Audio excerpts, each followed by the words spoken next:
Good morning, everybody. Wow, audio check. Sorry, I didn't mean to blast your ears there. Let's go ahead and turn that microphone down just a wee bit. All right. You guys are going to have to help me out here. OBS decided to have an update right before I started the stream, so it kind of threw off all my settings. I'm hoping the audio is okay for you. Just let me know if it's not. Man, it's good to be here, guys. Howdy, howdy, happy Friday. I am Dimitri in the house, sipping Coronas on a beach chair in Greece. Man, dedication, man. You're making me jealous, Dimitri. That sounds lovely. Cap Tom in the house, how's it going? Chris Hargraves, HD Sim, Antonio, Mohammed, Barododum. Man, I'm sorry if I just destroyed that. Thanks for the great videos. Please make a video from OISS to OMDB. Perhaps in the dear future. Dougal, in the house. How's it going, man? Alright. Well, guys, today we are flying from Denver to Las Vegas. We're in the lovely A319. I chose the 319 because I am rocking the Xcoders Denver Airport, and I wasn't sure how the flight factor would handle the frames.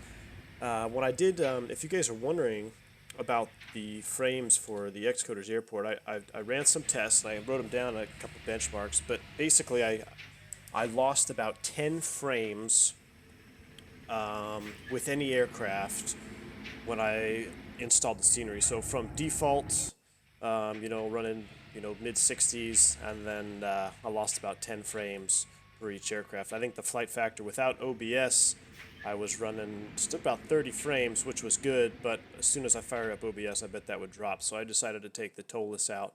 But you can see this airport is really nice. We're sitting over at A33 on the United gates, and I'm always critical of sceneries that model the inside of the terminal, but I'm going to tell you something.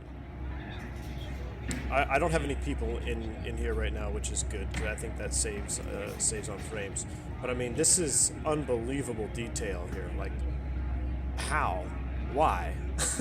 But I'll tell you what, when you're sitting outside and you're looking into the airport terminal like this, and you can actually see through the glass, I really, really like that, which is new for me because I always was critical of, why would you model the inside of the airport? Anyway, it's a beautiful, beautiful airport, guys. I'm cheating on the time here. I wanted to do this as a sunset flight last night, but things came up, didn't work out, so I've kind of tweaked the time settings to make it about an hour earlier than it actually is. So we still got some sun. The sun is just rising out there over the east. We're going to be taking off, heading westbound over the Rocky Mountains. So let's get this show on the road. We are going to be using Pilot Edge today. So hopefully that will be all nice and smooth. They should be online here any moment. And I believe it's... It's 8 a.m. Is they on at 8 a.m. or 9 a.m.? I'm sure one of y'all know. Yeah, if they're not on, we'll get started without them. But anyways, we are ready to go. Tech Aviator, welcome to Denver, United Airlines and Southwest World. It sure is, man. This is United's HQ. So, is this the Iae Engine option? Yes, it is. I also have the sound pack for the Iae engines. It is, however, not BSS quality, but I have been seeing the preview videos for the BSS. I don't know if you guys watch Comrade. He's posting some teaser videos, and I tell you what, man, it is going to be one heck of a airplane to fly when we get our TCAS up and running. So, Ace Goodheart, thanks for the subscribe, man. Appreciate it. So let's go ahead and let's get this thing fired up here. We'll do a little overhead pre-flight here. The aircraft is sitting on the alignment phase. I had it on ground power. Everything else is off for now. Let's go ahead and... Man, I am rusty, guys. I tell you what, I haven't flown an airplane in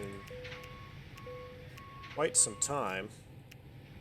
So bear with me here as I kind of struggle through my flows here. Do a little firing test here. I wish I could hold this and then look down, but unfortunately I can't do that, so we just have to pretend it's working. That's good. We'll go ahead and turn this on. Somebody was asking about this PA push button up here. Yes, it is supposed to be out and on and in the halfway position, because what this does is it allows the communications to be recorded on the CVR for the cabin crew. So we do leave that out and on.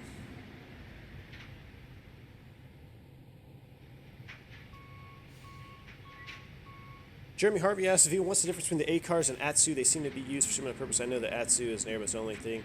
Yeah, it's different names, same functionality essentially. Yeah, we don't have any of it. But the ATSU is what we use in the Airbus, but it's essentially A-cars. Air traffic's.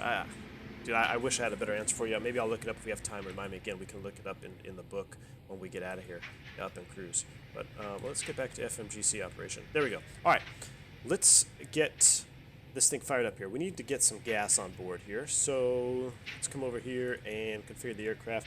We're gonna go like so, like so.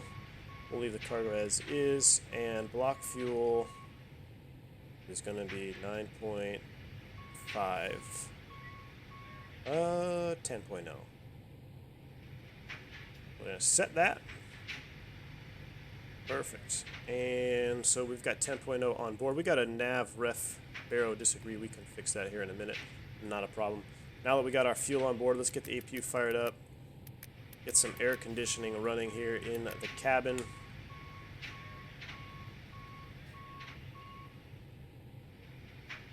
Captain Thompson thought you were going to change that retard alert. Yeah, you know, I thought about it, but it's kind of fun. I think it's kind of a fun game. You guys can try to mess me up with it. I mean, it's pretty cool, though. You got that 330 touching down, or it was a 3. I think it was a 340 actually.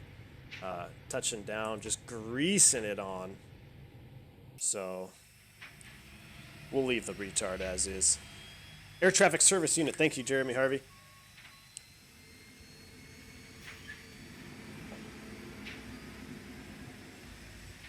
Fire up the APU here.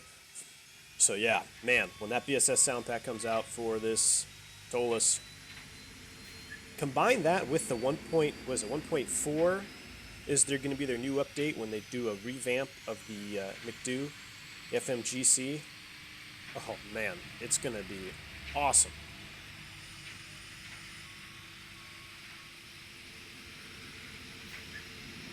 Honesty says, were you surprised with the details on the new Microsoft Flight Simulator 2020? You know, I haven't been keeping up too much with all the updates and stuff coming out. The last thing I saw was that they are going to incorporate sloped runways. So I'm not sure if that's what you're talking about. But, I mean, heck, guys, it looks good. I will be the first to admit that it looks really nice. But I'm not going to jump to conclusions and say, oh, all in for right now. CVR test. Oh, I was wondering to do a CVR test. No, that doesn't appear to work here. Speaker, loudspeaker on. CVR test. Should get a audible. No. And somebody asked about the evac command.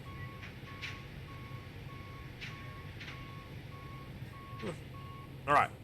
Yeah, the buttons do work up here. I'm not sure the depth of the modeling up here, but I'm just glad to see them functioning. Like the ground control push button, it doesn't do anything in the sim world, but I just like seeing it functioning because when I look at my overhead panel, I want it to look like what I'm used to it looking like in the real aircraft. Power transfer over there. And, oh, you know what? I started the APU. I wanted to do an APU off stream. Oh, well. All right, so let's go ahead and program the box here. We're going to initialize. I've been having issues with the click spots. I think it's an X-Plane thing, 11.35 or something, so I'm going to do a lot of the programming via typing and then just clicking it into the position it should be, because I feel like I click sometimes or I misclick and it doesn't load. So I'm using my keyboard to actually type in the information. What altitude did I file this for today? Oh man, I don't remember. Man, it's been, I was looking at my schedule, guys. I haven't actually flown an airplane in real life since when was that? July 20th. Yeah, so it's been a minute. I need to get Need to get back current here before I head back to work in the next couple weeks. We'll go ahead and align on ref. I think I filed us at 34,000. I'm pretty sure I filed us at 34.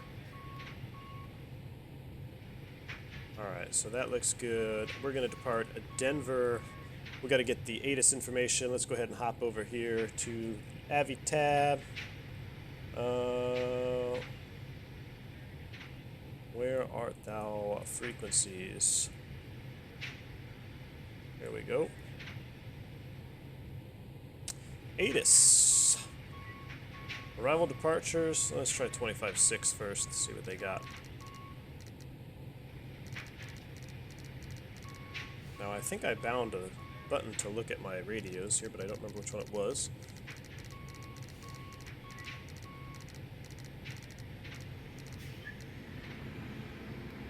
In Euro. Few clouds at 9,000. 13,000 scattered. Ceiling 2,000 broken. Temperature 24. Dew point 7. Altimeter 3001. Arriving runways 34 left. 34 right. 35 right. Departing runways 34 right. 825. Visual approaches in use. ILS runway 34 left. Runway 34 right. And runway 35 right approach in use. Multiple R-Nub Zulu approaches in use. VFR departures, contact clearance delivery, advise on course heading, altitude, and if flight following is requested. Notice to airman runway 17 right 35 left closed. Read back all runway assignments and hold short instructions. Advise on initial contact, you have information, Victor. What did you say, Victor? I think you said Victor. Denver International Airport.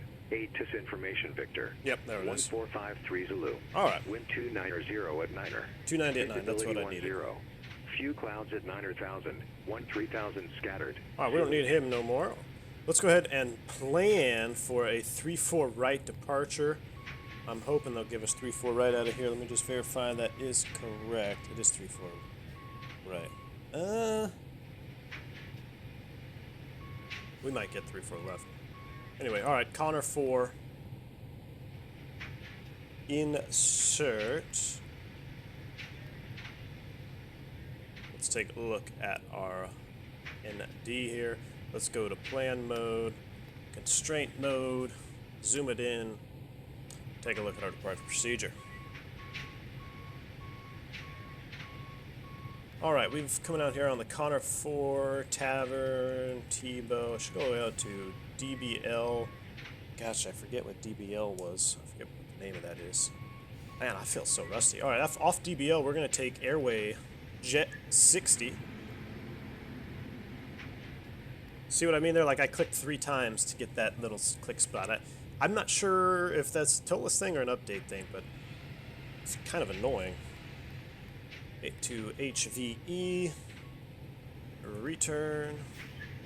After HVE, we're going to G-gap. And then we're going to throw in the arrival. I'm going to just put in 25 left for now. We can change it if we need to. Site 1. I don't think we have a VIA. There we go. Let's go G-gap. Boom. That looks good. Alright, we got our flight plan in there. Jeremy Harvey says, I know that in flare mode, the reason is it slowly pitches over is to make the flare feel conventional. But what's meant by conventional here? Jeremy, what they mean by conventional is just kind of... as the airplane gets slower and slower, it's going to want to inherently pitch down.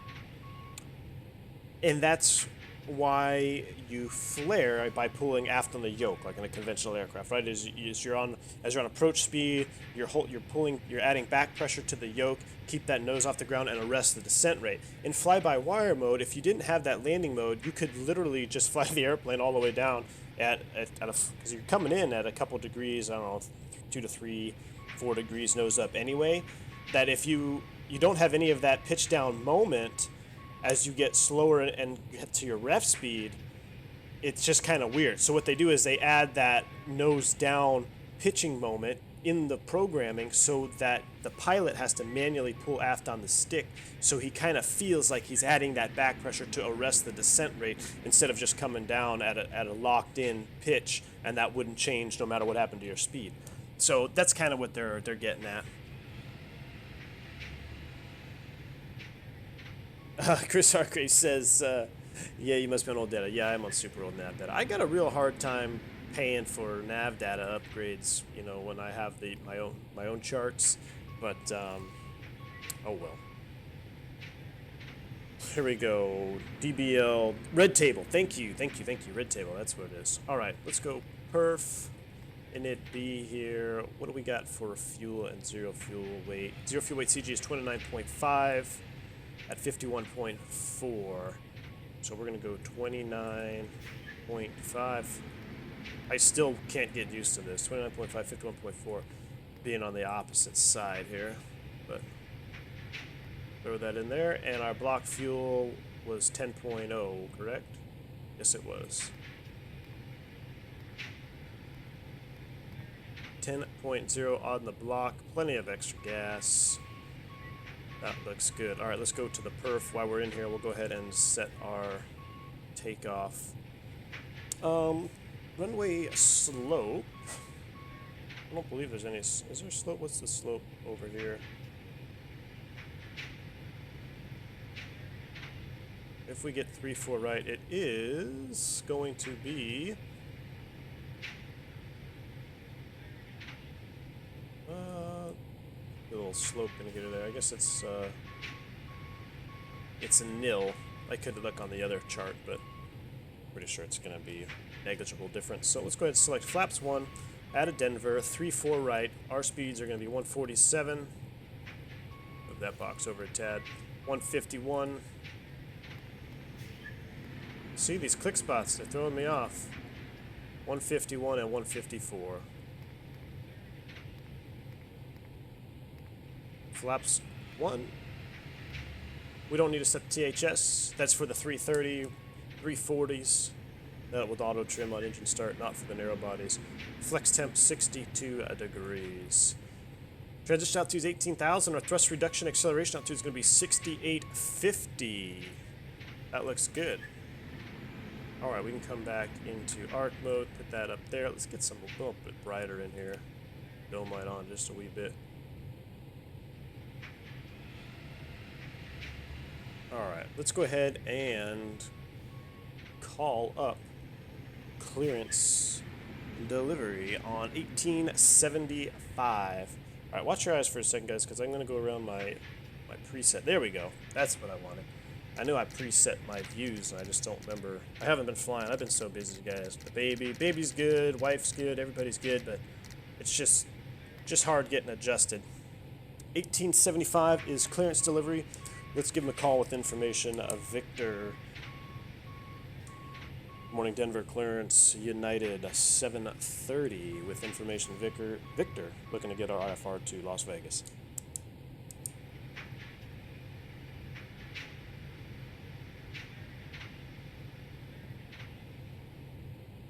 United 730, Denver clearance, clear to Las Vegas Airport.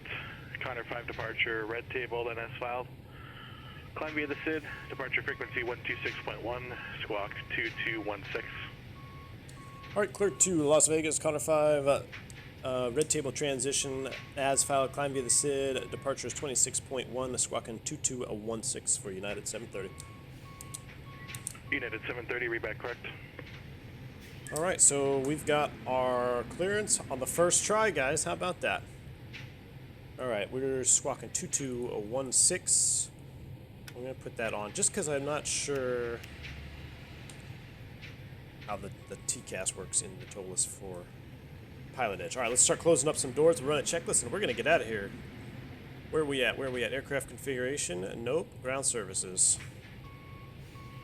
Let's close up the doors. The only thing I don't like about this airport is you guys hear that like truck sound? I don't know. I'm going to have to find that sound file and delete it because there's a constant clicking and banging of the trucks outside, which, I mean, is cool, but it gets a little bit old after a while. All right, here we go. Let's do a pre-flight checklist. Wake and hog and tail number. That is on board check. Gear pins and covers, they're removed. Signs, we are on and auto. ADIRS, we are a navin. Let's take a look at our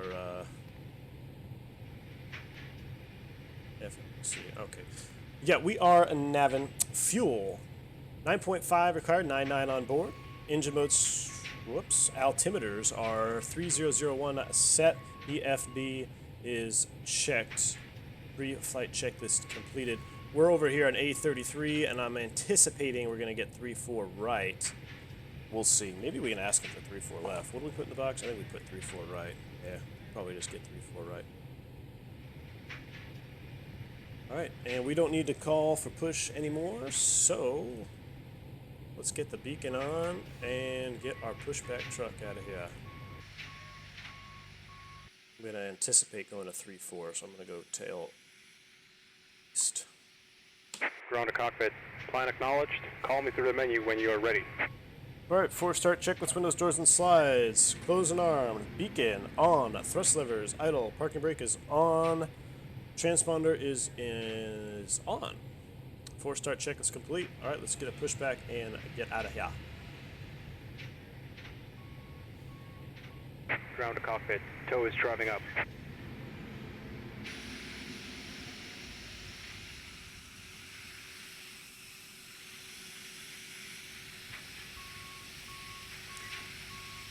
Colin Prendergast says, after watching your videos, the Navajo is now my go-to piston aircraft. Awesome in VR2. Ah, Colin, I'm glad to hear that, man. I'm really glad that you watched that piston series and you enjoyed the content.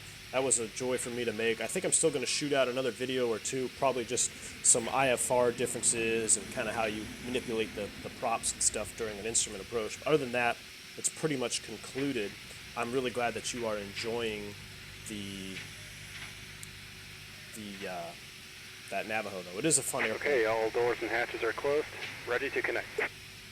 And you know, Coronado does, I'm not going to stand by and say Coronado makes awesome airplanes. They make beautiful airplanes, but they are lacking in systems and flight modeling. But for some reason, that Navajo, that P-831, in FSX, it was the same way.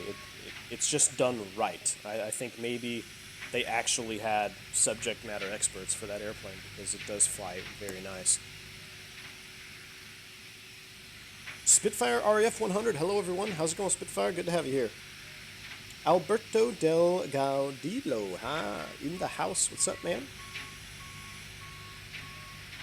OT says, hey, V1. How's it going? What? Tow connected and bypass pin inserted. Release parking brake.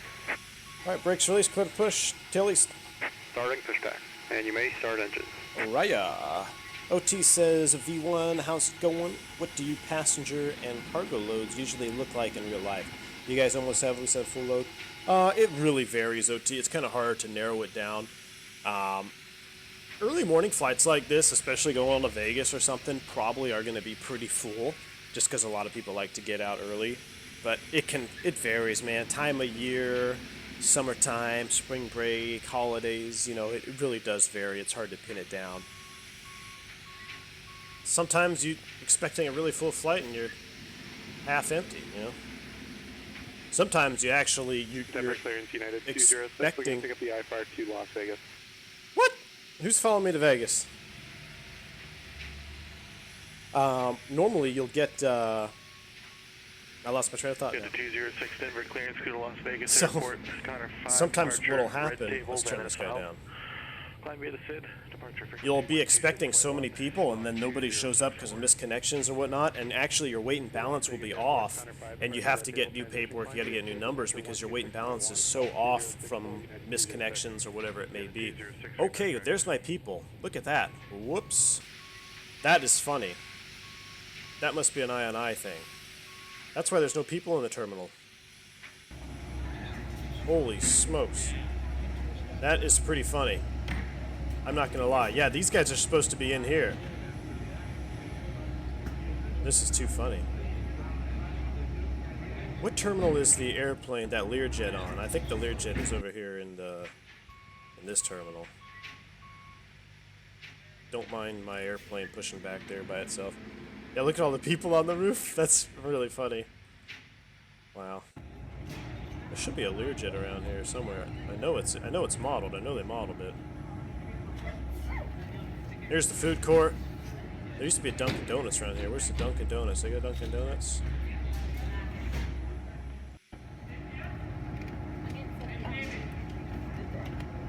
There's the Lear. Operation complete. Set parking brake. Alright, anyway. Alright, brake set clear, disconnect. Show me the pin out front. We're starting engine 1. Connecting tow. Stand by. Let's fire it up. Man, we need some BSS sounds. Did I do that too fast? Oh, there we go. Man, we need some BSS sounds so bad. Comrade! Come on, man. I'm gonna turn up my sound settings. Like, are my engines even starting? And you know what's just bothers me, because I mean this is a paid for sound pack. Oh well. Man, that stupid truck sound is really getting annoying. Tow is disconnected and bypass pin has been removed. Hand signal on the left.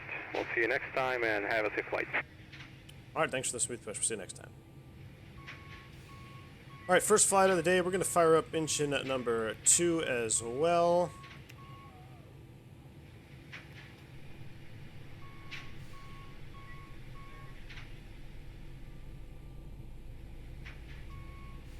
Thought maybe I could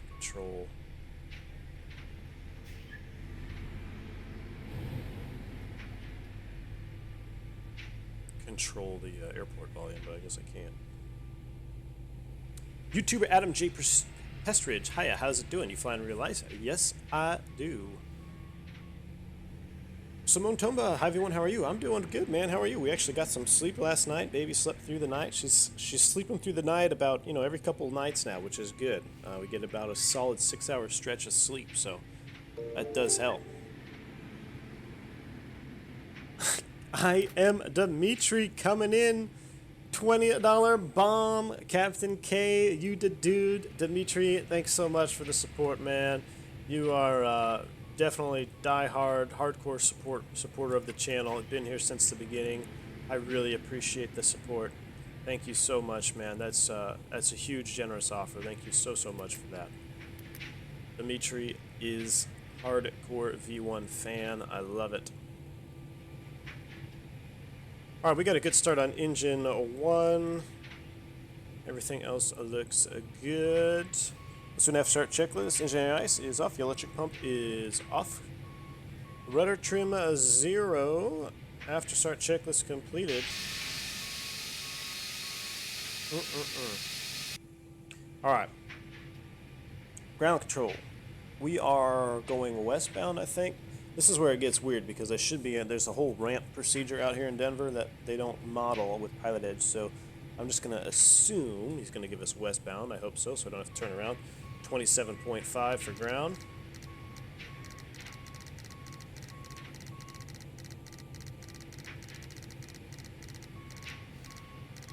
Alright, 27.5 for ground, and then tower out of here for, I'm assuming 3-4. Right was going to be 35.3 in the standby. So we've got that set up. Oh, there we go. And Denver ground, United 730 just backed off of Alpha 33, ready to taxi. 730 Denver ground runway 25 taxi via Golf. 25 via Golf. Oh man. Alright, taxi 25 via Golf for United 730. Alright, we're gonna have to change that. Brakes coming off. Taxi lights coming on. Departure, runway. Ground United 206, we're off Bravo 33, ready for taxi. 25. Honor 4. 206 Denver ground runway 25 taxi via Golf. 25 via Golf, United 206. Alright, so via Golf.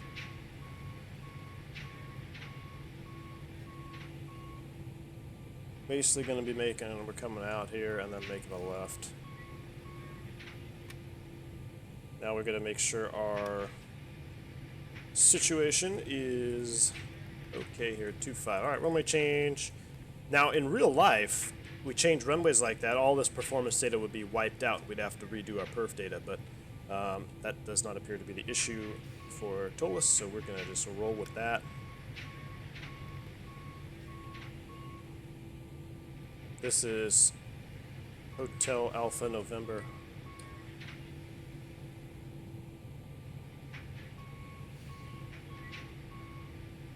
Alright, there is Gulf approaching there off our right hand side, so we're going to make a left on Gulf to 25. And let's go ahead and do a flight control check. Full up, full down, neutral, full left, full right, neutral, full left, full right, neutral. Alright, come back left. Gotta make the left turn here on Gulf.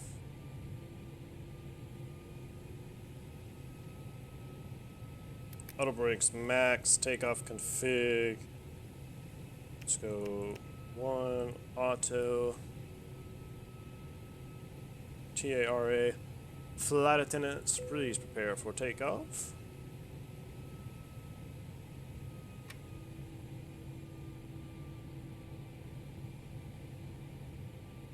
Alright, let's rotate this. So we're going off of runway 25, which is going to be straight out to Rips, essentially. Hey, how about you stay on the center line there? That would be nice, wouldn't it? Sure would. Alright, there's Rips that are above 10,000. We also need to set a top altitude, don't we? Wow, I am so out of it. Top altitude is going to be flight level 230. This is actually really good. I'm going to be doing a lot of this streaming before I go back to work, so I don't make a fool of myself.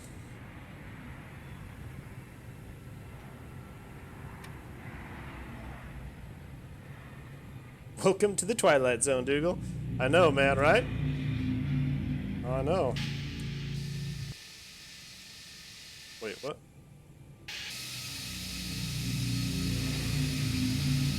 Hey, there's our United buddy behind us. He's in a Boeing. Ugh.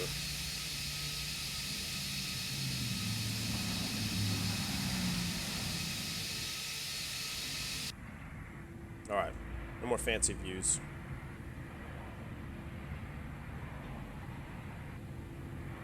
Alright.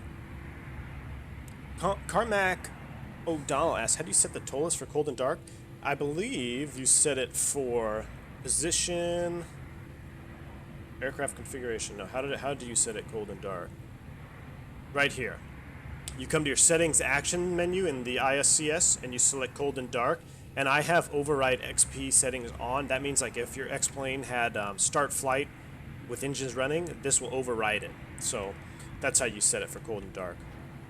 Alright, departure frequency is going to be, our tower is, oh no, that's not tower. What is tower for 25? Let me just verify. 25 is going to be 2875. I need an FO. 28. I want to go over the line there.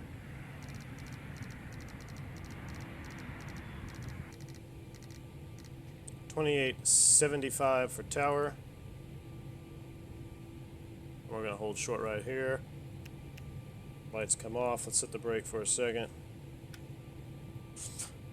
$28.75. I just want to make that doesn't sound right. Yeah, $28.75, and our departure frequency is 26.1.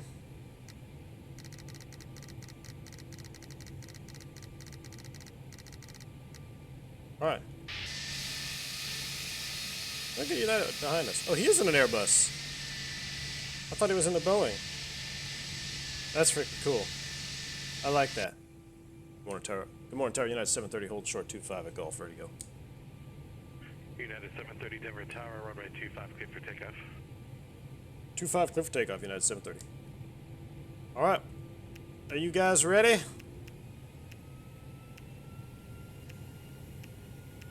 Here we go. Lights are coming on.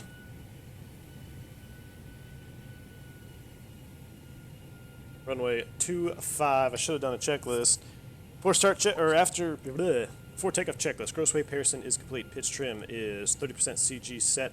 V1, VR, V2 flex 147.54, flex 62 set. Flaps they are config 1+F. Flight instruments checked. Flight controls checked. ECAM memo takeoff all green. ECAM status checked. PWS is on. TCAS code set. TRA cabin crew advised. Mini brief is complete. Runway 25. Fuel 95 required. 98 on board. Engine mode selector. Normal bleeds and packs are set. For takeoff checklist complete. Let's go, boys. 50%. Spool them up. Here we go. Man flex, SRS runway, auto thrust blue. Sorry, that was really fast there on that checklist, but I got another unknighted behind me.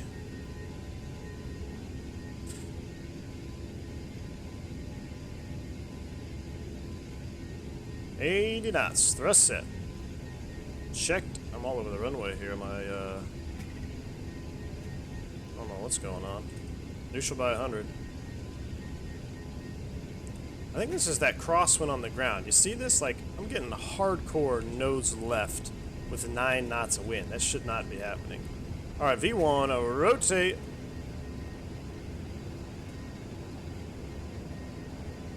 Positive rate. Gear up.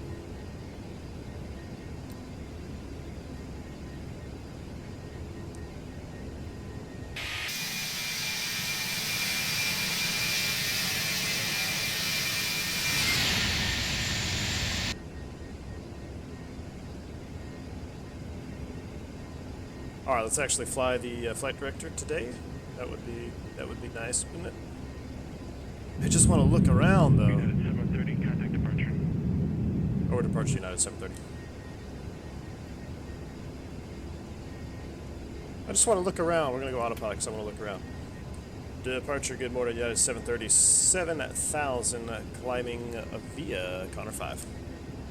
United 730, Denver departure, ready contact, climb and maintain flight level 230. Climb and maintain flight level 230, United 730. Alright, unrestricted climb, 230, thrust climb, open climb, auto thrust. Watch your ears.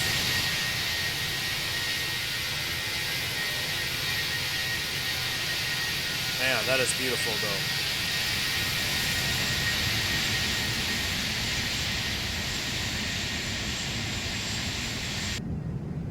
That is beautiful. Climbing out of Denver, high density altitude. What is our OAT? That's not too bad, 20C. Alright, there is a flap retraction, flap 0 after takeoff checklist. Flaps are coming up. Nick Lewis is the one joining me. Hey man, awesome, good to have you here. That was cool. I've never had anybody join me on the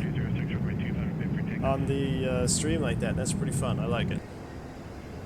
Alright, we can do an after takeoff checklist. Gears up, flaps retracted, wheels and packs are set. Before takeoff checklist complete. Let's make sure we don't blow through any altitudes here. This at or below 10,000. That looks good. Coming out to 250 knots. We can throw the train mode on. Funwa Tank says, on a hot day with APU and op, how would you keep the cabin cool? It's very hard to do that, Funwa. And actually on the ground with the APU deferred, we have the ground air connected from the jetway.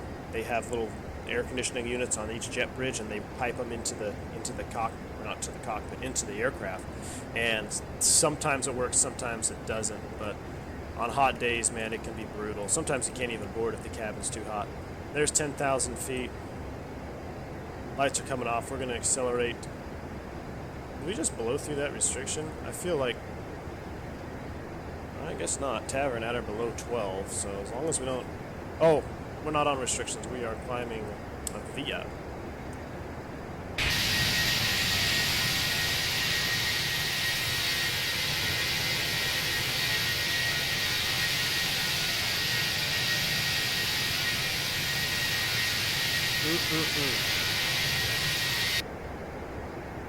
Entering the clouds here. OATS plus 20. We're looking good. I'm going to turn up this guy just a tad. Hank Moody says, I find an A320 type rating course on internet, and I can answer well to quizzes of every module because of your fits. Awesome, Hank.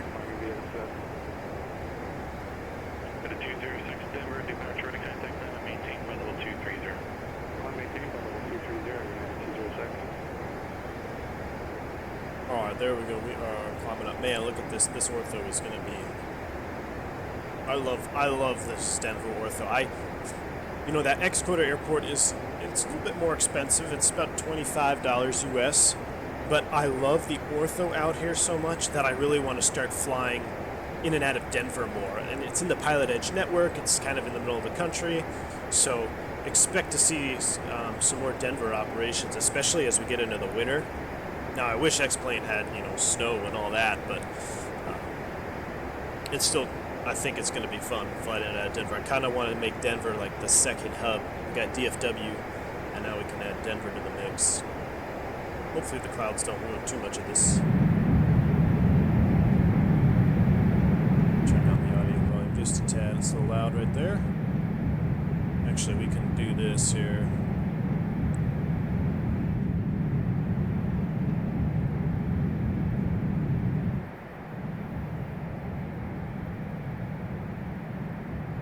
Where's my air? There's my air.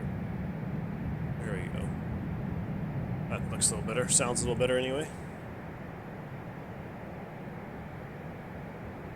Yeah, Dougal, he says ToLiss is really strange on the ground. I agree. For some reason, it's like you get blown around like you're 172. I mean, a few 9 knots of wind is nothing. Like, you're hardly going to feel that. So I don't know. Yeah, it really wants to shoot over to one side. But I don't know if that's a ToLiss thing or an X-Plane thing. Captain Tom says it's quite loud. Alright, I adjusted it a little bit. I hope that's better for you guys. Let me know. IMDimitri says the SATCOM hump looking pretty good. Yeah, buddy. Right here, we got our little SATCOM antenna. Everybody's on the Wi-Fi this morning. Look at this beautiful morning flight. Oh my goodness. Oh my goodness. OT asks, do you guys usually turn your lights on when holding short? Or, nice reload of the lighting there, explain. Do you turn your lights on when holding short, or only when cleared for takeoff? Also, why did you turn the taxi light off when holding short? So, OT, for us, our procedures are when the aircraft is moving, under its own power, you have the taxi light on. Anytime you stop the airplane, you're supposed to turn your taxi light off. It's a symbol of, you know, aircraft movement. So if you're stopped, the parking brake on, it's a pet peeve of mine. People leave the taxi light on. You turn that thing off because the aircraft's not moving. Contact Denver Center 133.67.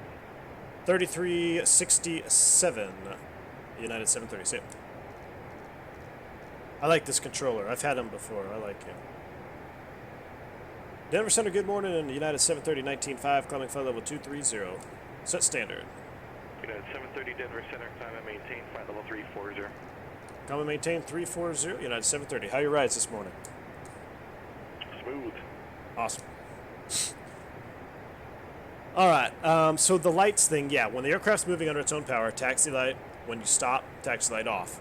Now, sometimes if it's nighttime and you're sitting short of a runway and you have two aircraft approaching head to head or nose to nose, it's nice to shut your light off so you don't blind the other guy.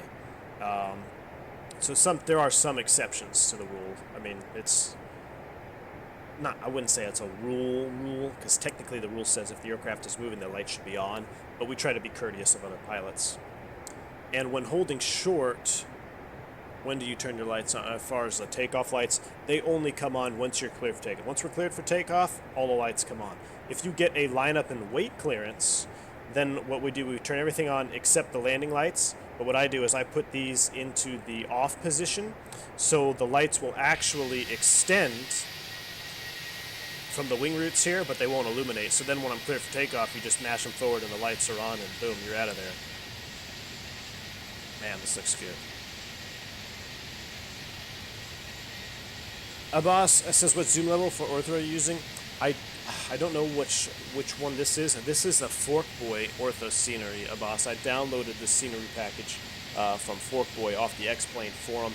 It should be in the description. If it's not, I apologize. I'll have to reload the description. When I went to start the stream, for some reason, Streamlabs and YouTube weren't talking to each other very well. So I don't know if my description actually was ported over or not. If there's no description, I apologize. I'll try to get that in there for you.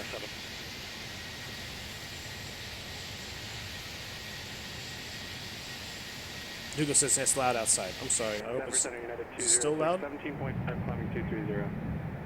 Got a 206 Denver Center climb and maintain flight level 340. Nick Lewis, I swear I've heard you on the radio before in real life. Have we flown together?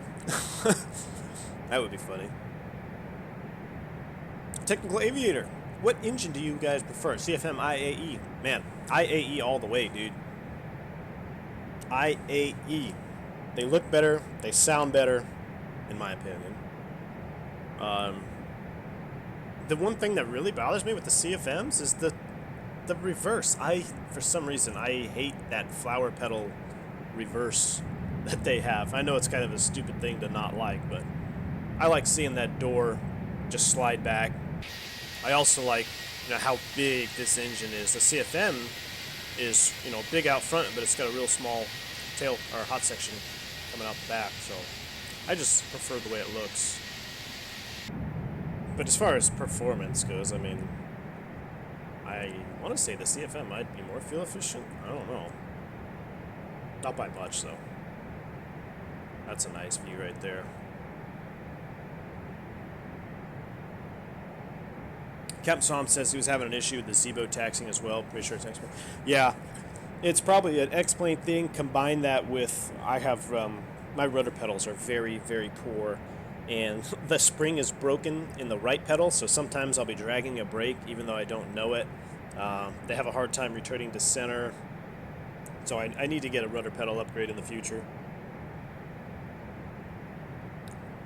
So I'm sure combine that with X-Plane, it makes me look like I'm a drunk pilot driving around the airport. I don't know if you guys caught that. I'll never forget, that was so funny. The flight factor after dark when we flew into LaGuardia, and I tried to pull into the gate, single engine to the dead engine after a couple of bourbons. That was too funny, man. That might go on the highlight reel, 2019 bloopers. Jeremy Harvey, how do you keep from getting sick all the time from those filthy flight decks? Do you ever bring wipes and wipe down everything? Jeremy, I actually do, believe it or not. So, yeah, we got little sandy wipes or sandy comb wipes that, excuse me, I'm drinking coconut water and I got some coconut flakes in my throat. I'm going to slow back the speed, climb out a little bit faster. Yeah, I actually do. We got little flight deck sandy wipes, and that's the only reason I really go down to the crew room anymore is to take a bunch of the sandy wipes, and then I come in here and I wipe down the throttles, the FCU and all that stuff, and the McDo.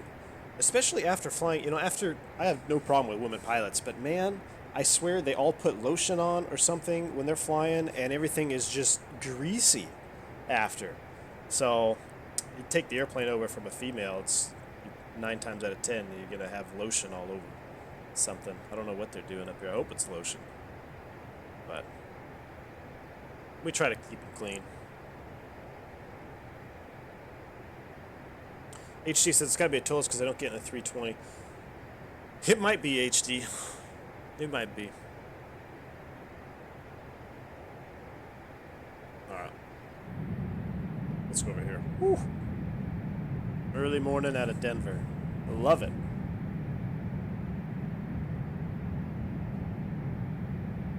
The Garudan says V1 really get Vivid Sky just for better cloud textures. Vivid Sky, is that a weather injector or something?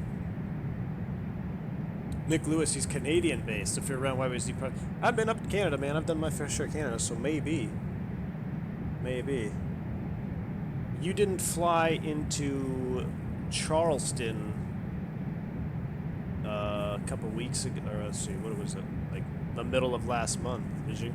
Because there was a I think it was a WestJet. Can't remember. It was a prop. Whatever the dash was coming in. So you sound just like the guy that was talking. Dimitri coming in with another $20 bomb. Let's see those Rocky Mountain orthos.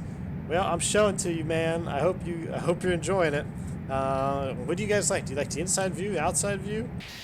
I thought I turned down the volume a little bit, so hopefully, let me turn it down a little bit more.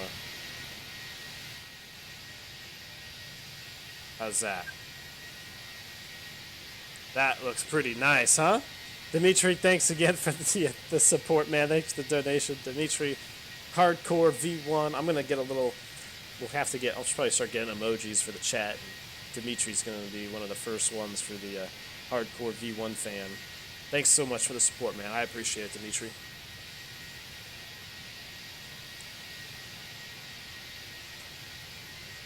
Now it says, any ambition for a bigger aircraft than the 320? Now, not right now. Not right now. I'm happy with my quality of life. That's what I'm really chasing, the quality of life aspect in my career right now. And I'm positioned well to where I've got really good seniority, and I'm in new 320s, 321s, and Neos. I'm happy with the equipment I'm flying. I love the Airbus, and I'm happy right now. Now, that to say that won't change in the future, maybe. But right now, I'm pretty happy. So I think I'm gonna stay where I am. Looks like we are leveling off here. Out cruise. Let's go ahead and manage up that speed, and let's put our TCAS into normal or neutral. Oh, it was already in neutral. Normally, I always forget to do this in the sim, but climbing out, you should be in above mode. Cruising in neutral, and then descending in below mode. Now you're gonna get alerts no matter what, wherever you are. If you're in above and you have somebody below you, you'll still get the alert if he blows the TCAS bubble. I'm actually gonna do an in-depth video on this, but it's just for clutter on the screen essentially. Climbing up to 7,000 to pick up our IFR to Cortez, please. Well, it seems like it's a pretty smooth ride. Let's go ahead and get that seatbelt sign off for now. If we start getting bumped around, we'll 2776 will maintain view. I don't know which way to look. That way or this way? I think that way looks better.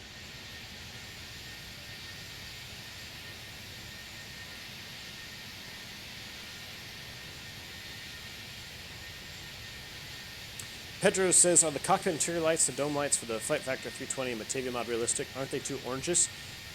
Pedro, so there's actually two versions of lights in the real Airbus. Now, the older models were, I don't know if they were incandescent bulbs or the name of the bulb, but the older light bulbs were pretty orange. And they glow. Let's see if we can... I was going to see if I can mess with it here. I guess I can't. But on the Batavia mod, the way that it glows kind of orange, that's not necessarily inaccurate for the older bulbs.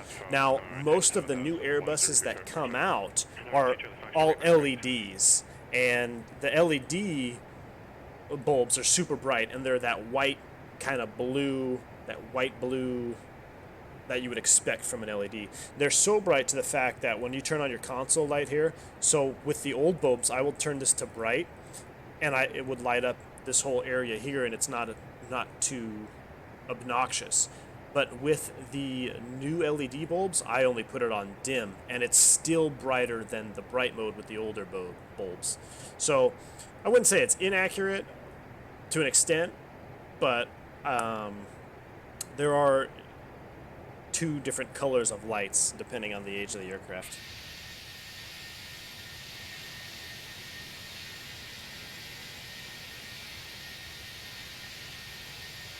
OT, no problem, man. Daniel, you're ground to cockpit. Just wanted to say thank you for your content. I am right now on qualification to B2. Ooh.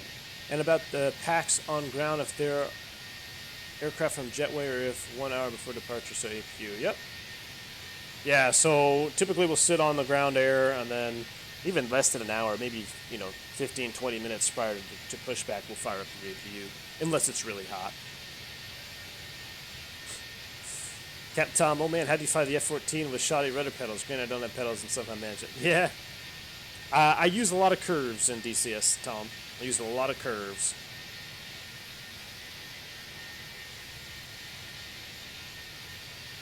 Oh, Janice, Vivid Sky is X-Vision preset. Yes, dang it. You just reminded me. I totally forgot. I did want to do that. Somebody mentioned it in the last stream. I really do want to get the Vivid preset on. I will do it for the next stream. Maybe tomorrow. I'll do another bonus stream tomorrow. I apologize, guys. The entire week I was off one day. I was thinking today was Thursday, all the way until yesterday night, essentially. So, yeah, I'm a day behind. I'm all messed up, but that's new baby life.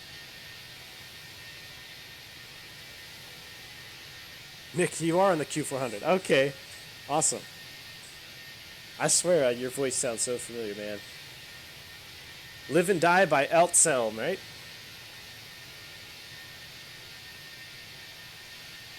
I look forward to the FlyJ Sim Q400, man. That's going to be a joy to fly. I'm not typed in the Q.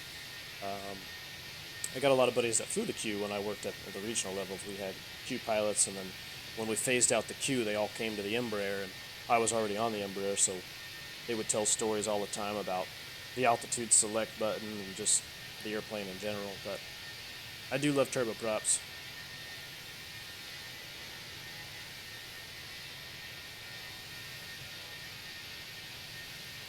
Dimitri, looking good, Captain K. Also, I feel we are falling behind today, so I'm going to ask, which is better, Flight Factor or ToLiss? Oh, man, you guys killed me with the Flight Factor versus ToLiss. So, I was in the process of actually making an updated video on ToLiss versus Flight Factor again, because I know I already made it on my channel.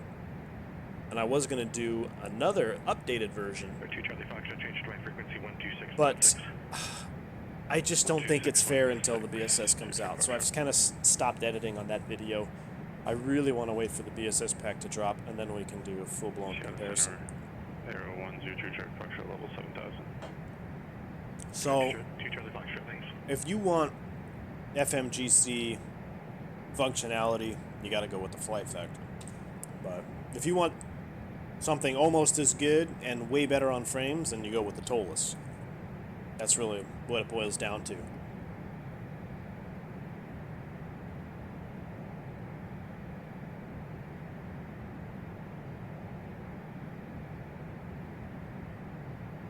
Captain Tom says, I'm not much of a flight suggester. However, you should take a trip into Vail. Ooh. Great use for the ortho. I like that idea, Captain Tom. I was going to do a Friday night freight and stream on Friday nights flying turboprops around into those small airports. That may be something to do. I don't want you guys to be disappointed if I don't fly Airbus. So I know everybody comes here for Airbus information, but I might have to mix it up here a little bit and do some turboprop flying low and slow. I really love that Airfoil Labs King Air. It is a sweet little plane. And believe it or not, the default C90, so I've flown the C90 in real life, and the C90 in X-Plane, the default one, just got FMOD sounds and everything with the latest update. It flies really well. I mean, it is a really nicely modeled airplane for completely free bone stock in a simulator. I really do enjoy that C90 that X-Plane has provided from Laminar. And the sounds are really nice now with the FMOD sounds. But of course, the Airfoil Labs King Air 350 is unmatched.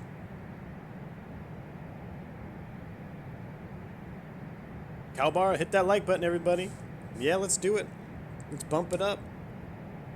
My the YouTube algorithm is working against me here because I've slowed down my video production.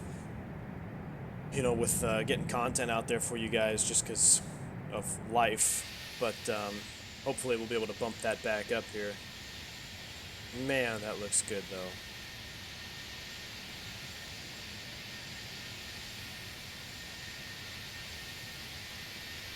I love the new contrails.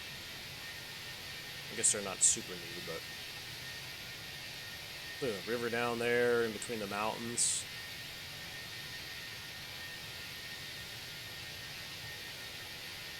Jeremy Harvey says, V1, writing a piece of music about flying. I'm using X-Plane programming, a computer to generate music based on my flight control inputs. The music will be different each time it's played. That's pretty funny.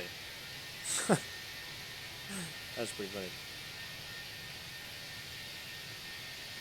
Oh, I wanted to talk to you guys about the JAR A330 while we have a minute up here in cruise. Let me see where we are. Because I was going to do a 330 stream today. Maybe I'll do it next week sometime if you guys want to see it. So the JAR 330, everybody's been asking me about it. Hey, should I get it? Should I get it? And I watched a stream with Captain Canada a couple of days, probably a couple of weeks ago now, where he was flying the 330 at night in the evening, a sunset flight, and it looked so good. So I ended up going out and buying it. Now, the JAR 330 is about, well, I'm sure you guys can look it up. I think it's in the $60 plus range default, right? Now I loaded into the airplane and it looked really nice. Like the texturing on the 330 is really nice. The 3D modeling, really nice. I mean, it's really high quality. I started firing up the engines and listening to everything, and then I just rage quit X-Plane because I couldn't stand the sounds that it shipped with. So I went a little searching. Lo and behold, BSS has a sound pack for the 330. Now, while the BSS pack for the 330 is super old, you know, it's not the quality standard that he set with the flight factor, but it's still really nice and really good. So I ended up having to get the sound pack for it, which was, what, another $10, $15? So now you're in the $75 range for an add-on. Excuse me. I gotta stop drinking this coconut water. My wife's like, you gotta drink it, it's good for you. So I'm at the 75-ish mark US for an X-Plane add-on. Now when we start talking about modules or aircraft in that price point, I expect high quality, high fidelity simulation. Doesn't have to be level D study sim, but I mean, I want it to be at least ToLiss standards, right? Because I think the ToLiss is right around that price point as well. Unfortunately, it's really not. The 330, I look at it as a pretty toy. And I don't mean that in a negative way. It's still, I mean, it's fun to fly if you just want to go out and cruise around and relax. But the amount of bugs that you can occur with, you know, dropping your whole flight plan out and just, it's not done like a real Airbus is. Now, I'm not typed on the 330, so I know there's a lot of things that are different on it that shouldn't be, or that I'm not familiar with, which I understand. But there are things happening that just don't make any sense at all, which I know aren't true to the real airplane. So it's not even, I would barely call it a light simulation. And I just think that's too much. For $70 to have a light simulation, it looks pretty, it looks gorgeous, but that's about it. And the fly-by-wire that it has is okay. It does the standard, you know, bank hold and pitch hold. And that's about it. So I just find it a tad bit overpriced personally for me for something like that. Now, I'm not trying to be negative or bash any the developer or anything like that. I know it's not, it doesn't come out and say, oh, study level 330. I just think for that price point, I was expecting more. So if you guys are competent Airbus pilots in the, you know, in the 319, 320, and you want to exercise your skill and you want a wide body 330, just know that it's not study sim at all. It's barely light simulation. I would say it's a very, very light simulation systems wise. So if you're okay with that, by all means get it. It's beautiful. The BSS pack on there makes it sound pretty decent. It's really good for screenshots, and that's about the extent of joy that I'm gonna receive from it, because it just, there's too much stuff that's not right that bothers me. So just so you guys know, just as a heads up, because if someone would have told me that, then maybe, you know, I wouldn't have went out and spent that kind of money, because that's, once you break the $60 mark for an aircraft add-on, you're now saying that you're competing with modules like the ToLiss, the FlyJ Sim series, the Airfoil Lab series, which has a plethora of issues itself I'm aware of. We're going to skip a little bit of a Fork Boy section here, which will be sad. But I just wanted to put that out there as a kind of like, hey, if you're toying with getting a long haul Airbus, just so you know.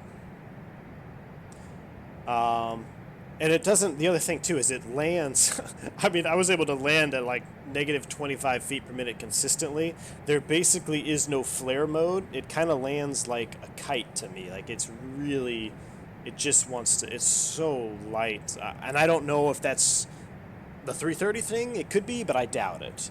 So, that was just kind of my, you know, everyone was asking me, I was getting a lot of messages. People were like, hey, what do you think about the 330? Did you get the 330? So I ended up getting it just so you guys know.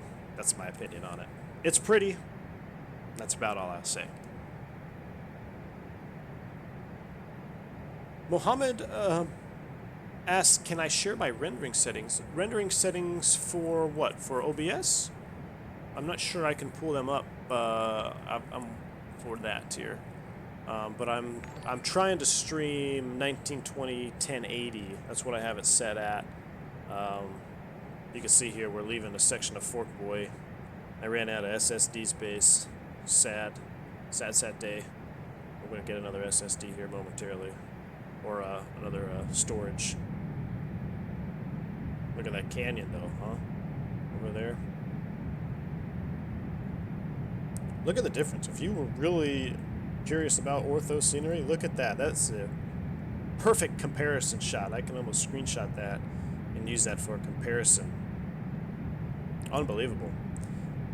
That Microsoft Flight 2020, it looks really good by default, guys. It really does. I've been watching the videos. It sure does look good. United 206. Yeah, we're just getting some light chop here at 340. Oh. Climb to 360. Come on, Nick. 206, climb and maintain level 360. Climb 360, United 206. Light chop. Aero 102, Charlie Foxtrot, contact Seattle approach 120. That's funny. Hey, we got Cal Barrow coming in. $2 super chat. Smash that like button, guys. Thank you, Cal. I appreciate it, man. Smash that like button, guys. Let's do it. Listen to Cal Barrow. Thanks for that donation, man. I really appreciate it. Thank you for supporting the channel, being here with us today. Dougal says spent many hours in the Majestic Q400. Yep. I flew the Majestic Q400 FSX a lot. I do love that plane. Hopefully, that'd be kind of cool. FlyJ Sims comes out with their multi-crew and the new Q400. I call multi-crew with Nick Lewis. I call multi-crew flight. I think that'd be a lot of fun. I'm really hoping that FlyJ Sim multi-crew lives up to the hype, because that would be so awesome to have that in X-Plane. We've got some really great modules out here now, and to be able to operate 2-crew environment, oh man, that would be fun.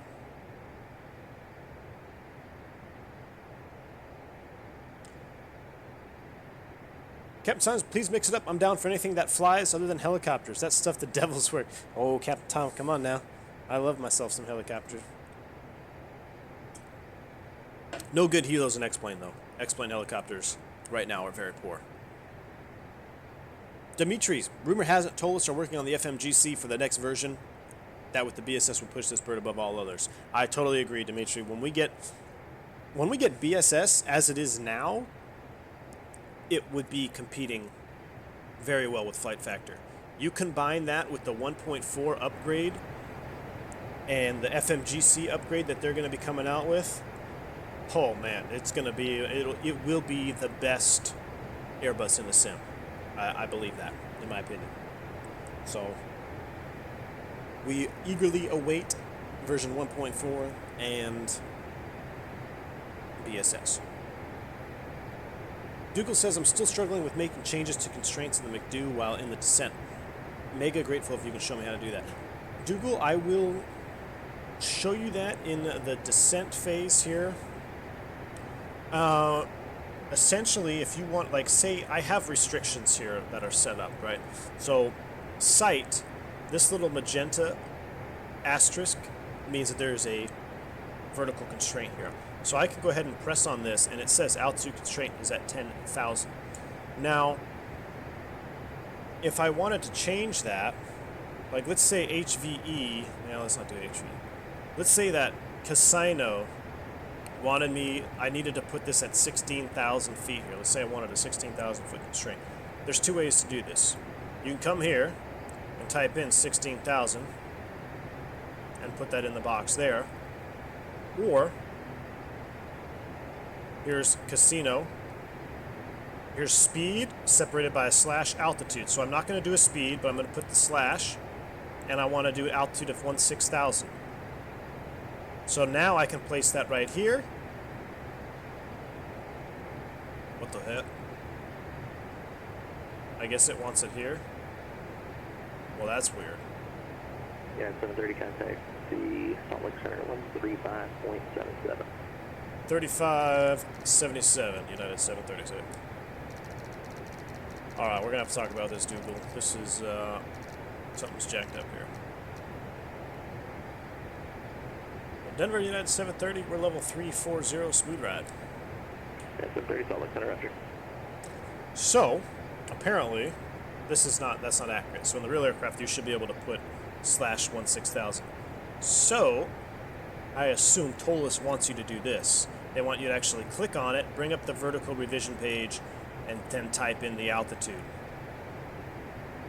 Now I've got an altitude constraint, and you can see there is now an asterisk right at casino. For some reason it's showing 15, 9, 40, 60 feet off. That could be because your altimeters aren't set or something. But now we have a vertical deviation constraint. We can also clear this out in the real airplane. Can we do it in this airplane? No. Nope, yes we can. Alright. So apparently in the ToLiss, if you want to do vertical restrictions, you're going to have to do it from the vertical revision page instead of the flight plan page. So just go ahead and bring up whatever fix you want to put in and then throw in your altitude.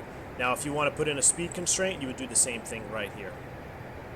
So I hope that makes a little bit of sense for you.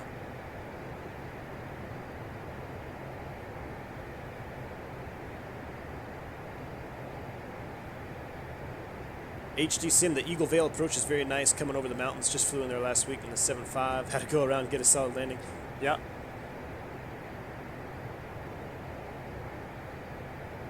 I've got a sweet time lapse from a Q400 going into Telluride. I was sitting in the jump seat, and we flew into Telluride, and I was sitting in the jump seat. I had my camera there, and we time lapsed the whole descent going into the mountains and making the turn.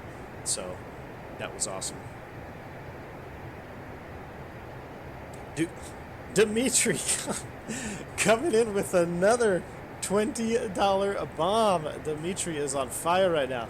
These are education investments, not donations. Not donations. Educational investments. Okay. Thank you, Dimitri. Hey, man, however you want to label it, I appreciate it so much. Thanks a lot, man. Thanks for your support. Thanks for being here, interacting with us. It's great to have you on board. Dimitri is on fire right now. Thank you, sir. I hope you are learning. I hope education is living up to expectations.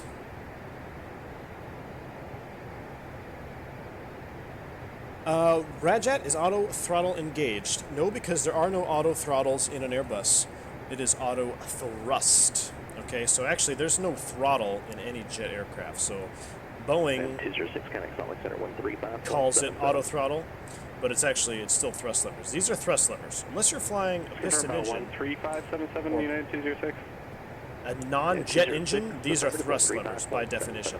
It's just different manufacturers call them different things.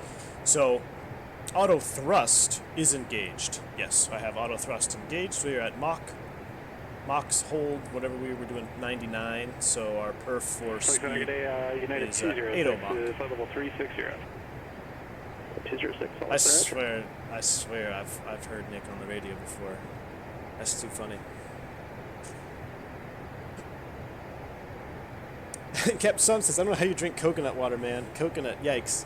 Yeah, I know. Well, it's when you only get a few hours of sleep every night and you start to feel a little bit under the weather, the wifey is like, hey, this will make you feel better and it's good for your antioxidants, whatever the hell there is in here. I don't know. Happy wife, happy life, right? She tells me to drink the coconut water, I'll drink the coconut water. Glenn Chambers says, you've been jarred. Okay, so I guess that is a thing then. I guess I guess it's happened to other people, unfortunately. Let's get back over some ortho. Let's request direct to gap. And Denver United 730, request direct gap. Yeah, 730 for direct gap. Direct gap, United 730. We are direct to... River 325, Mike, San Jose, clearance, taking your type aircraft. Boom. We're in the turn. Watch your ears. 5 Mike, departure frequency 121.3, squawk 3224. A little flutter out there. I guess we can turn the seatbelt signs on. Ugh, we don't want to look out there. I kind of like this jump seat view. Step into my office.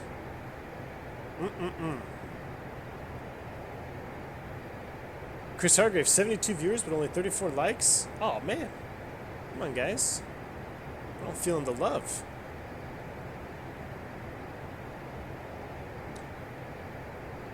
OT says, have you tried the Flight Factor 350? I've heard it's decent if you get over the fact that it doesn't do SIDS and stars. It's only $50. OT, unfortunately, I'm not going to give any more of my money to Flight Factor until they sort out their stuff. I'm not buying any more Flight Factor products. And if it doesn't do SIDS and stars, then it probably doesn't do a whole lot else either. VFR to which airport? Chris has 7 terabytes of ortho on an external drive. Good grief. Nick Lewis says he's in for the 2 crew. All right, man. Roger, you're requesting flight follow. Tech Aviator says, what aircraft would you like to be made? I would like a 321. Yeah, I would like to see a 321 Neo. I would like to see a 321 Neo. I think that would be really cool. Or even a 220 maybe? I don't know. I think we need some more study level smaller aircraft though. I'd like to see a study level, maybe some study level corporate jets. As far as I know, it's pretty much all Coronado, which is, Coronado. And we've got the Q400 coming out, which is nice. The MD-11, that's going to be a blast. I cannot wait for the Rotate Sim MD-11. That's going to be really fun to fly.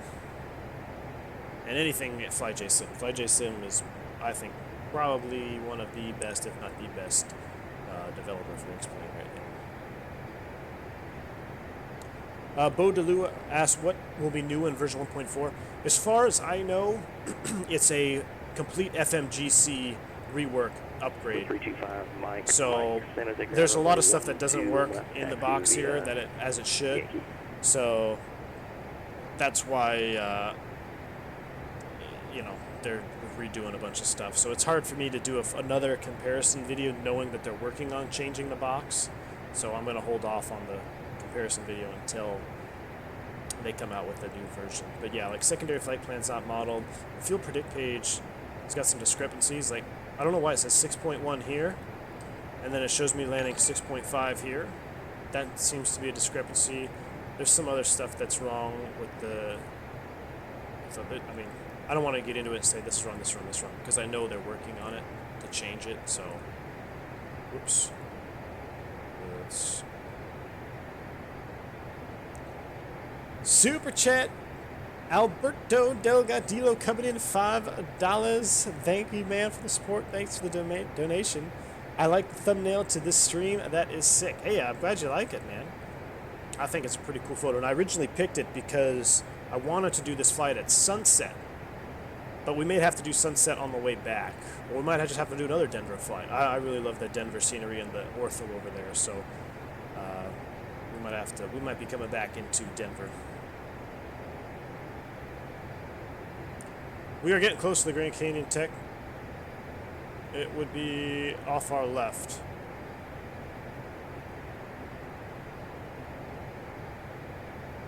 Yeah, Captain Tom, it is further south. It's off our left. I don't think we'd be able to see it from here. Robert B says, just try the altitude constraint on Flight Factor, and that does work. Okay, cool.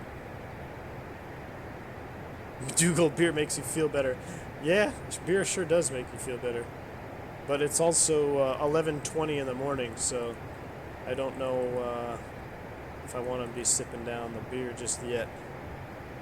Alright, let's take a look at this arrival here. Alright, so we're going to be coming into Las Vegas on the Site 4 is the current one. The box has Site 1, so I got to make sure everything lines up here. We're going direct to Gap, which is at or above 230. That shouldn't be a problem. Then we're going to be flying in all the way down to Casino, which is at or above 16,000. That looks good. I don't know why it doesn't have at or above.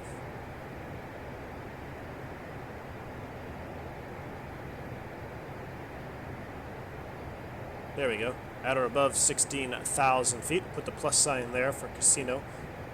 So I've got that in there. And then after that, we're going to win.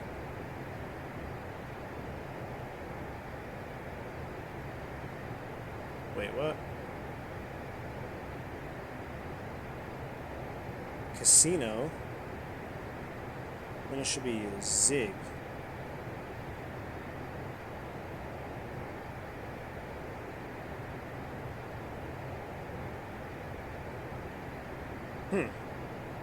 Okay. So after Site... Alright, I'm just showing a discrepancy here. Casino, win. Oh boy. Denver, 250, United 206. We're going to have to sign off. Have a great day. Yeah, 206. We'll take care. Let's see if Zig is in the box here. Not in database. Uh-oh. Maybe he'll give us direct to Site instead of coming down the wind. 522, Papa Mike, Jackson Tower. Alright, that looks good. Site at above 10. That leads us into the arrival. Ard, all the way down to Perino. Perino's at 210, 8,000 feet. That looks good. Reeland, or Shand, then Reeland into Las Vegas. Beautiful. Alright, so our flight plan is pretty much in the box. Would be very concerned if this was a real-life flight, but our nav database is way out, so I'm going to have to update that. Alright, descent, we're going to come down at 320 knots and 7.8 Mach.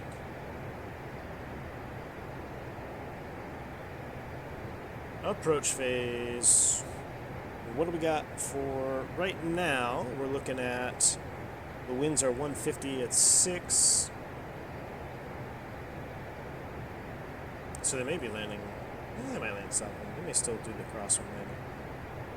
Temperature of 3.3. Nice and toasty today. QNH, like this is another bug here. This should be boxed in amber, but this is incorrect. So I think that it's things like that that they're working on for the next update, which it's going to be very welcomed. 2985 for now. For the approach for ILS 26 left, we're going to have a MDA, or DA, excuse me, 2269. Throw that in there like that. Caravan 325, Mike, San Jose Tower. Plenty of gas, everything looks good. We'll close that up, put that back into arc mode.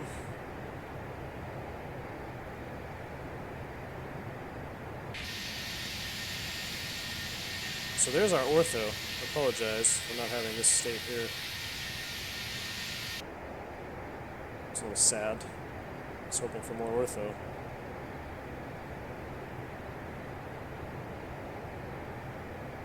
Not in Kansas anymore. Alright.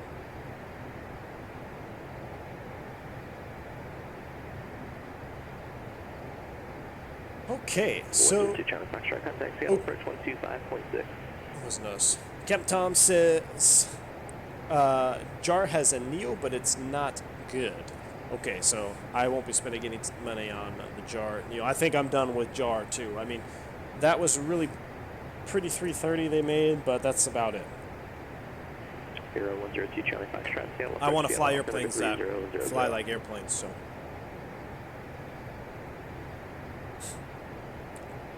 Yeah, 522 Papa Mike, contact Salt Lake Center. Have a good day. Cormac O'Donnell says it'd be good if they brought out a 380 or 340. That'd be interesting. A real good long haul. We do need a real good long haul plane. 321 Neo though, that's got some legs on it. Definitely not super long haul, but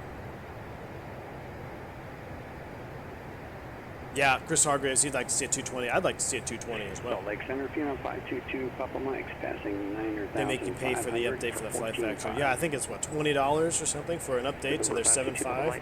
I mean, that's stupid. Like, what are you doing? I don't know. I just don't. Takeoff Mike, radar contact. I just don't think that's acceptable. 3014. I understand you got it from a business perspective and you got to, have some income, but I mean, damn. You look at FlyJ Sim, and I like using them for an example. You look at the FlyJ Sim 737-200, right? It has the best sound set in the game. It has, or in the sim, I should say, it has the best maintenance system in the simulator. It has some of the best texturing I've ever seen in the simulator. And it all ships with Los Angeles Center 124.62. the aircraft. I believe that was 2462 for United 730. That's 730 from this today. That's it. And United 730, we're with you on 2462.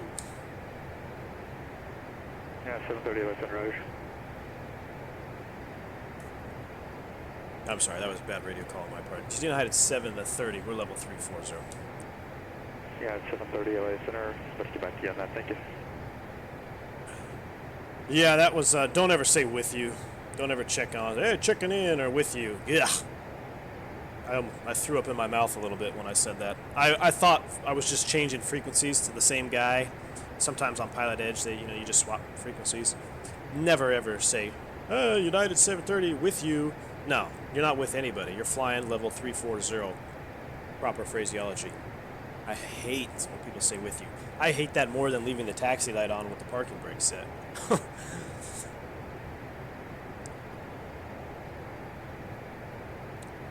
Bodilo asks, what's the cockpit difference with the 320 Neo? There's really nothing different other than you'll have a dual cooling push button up here for cooling during engine start. Also, you won't have the 730 cross 20 miles northeast of Casino at a maintained flight level 240. All right, 20 this side of Casino, flight level 240, United 730. Oh man, 20 this side of Casino at flight level 240. We are. All right, so we're gonna do. I can't do this in this airplane. 433 Delta X-ray, turn right heading 255. So he said 24 at 200. Delta 692, Los Angeles ground runway 26 right, taxi via Charlie.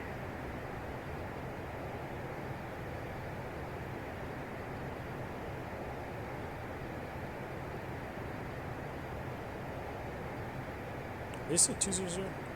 Or 240? F United 730. Was that 20 this side of 240 or 24 at 20? Yeah, 730. 20 miles at this side of Casino at flight level 240. Okay, 20 miles is this side at flight level 240, United 730. Alright, I gotta write this down. 20 at 240. So, what he's saying if you want to take off, you got that tower is he wants us to cross a fix 20 miles before Casino at flight level 240.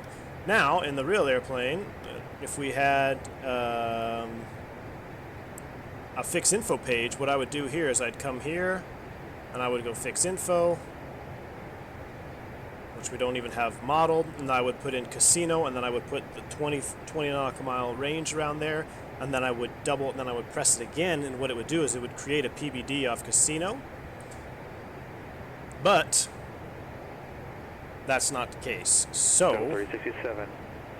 we can't do that. We also can't put in the lateral revision from Casino at 20 miles manually. So we're gonna have to do an old school way of doing math. So He wants us at 24,000 feet from 34,000 feet. What's that? That's 10,000 feet. We're going to multiply that by 3. That's going to be 30,000. Move the zeros. It'd be 30 miles. And at 30, so it's going to take us about 30 miles to start down.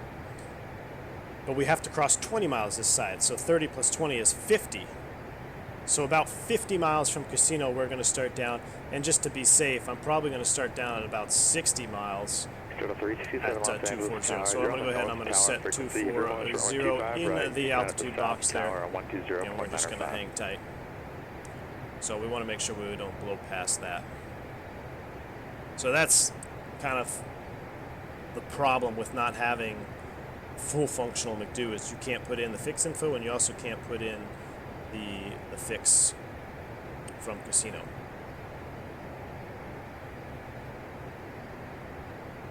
Now I thought there's another way. Casino 20.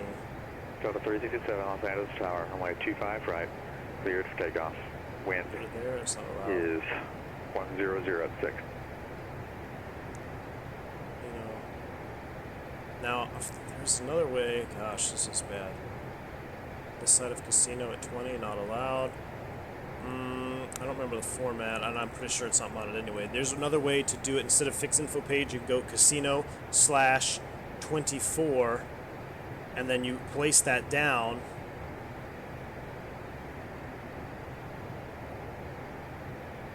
Or no, 20 miles. And it would create a PBD.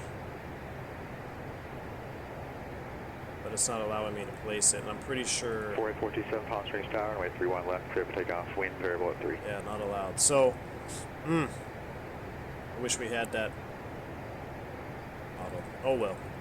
We'll do it old school. 3-to-1 rule. 240 is set, 240 is set.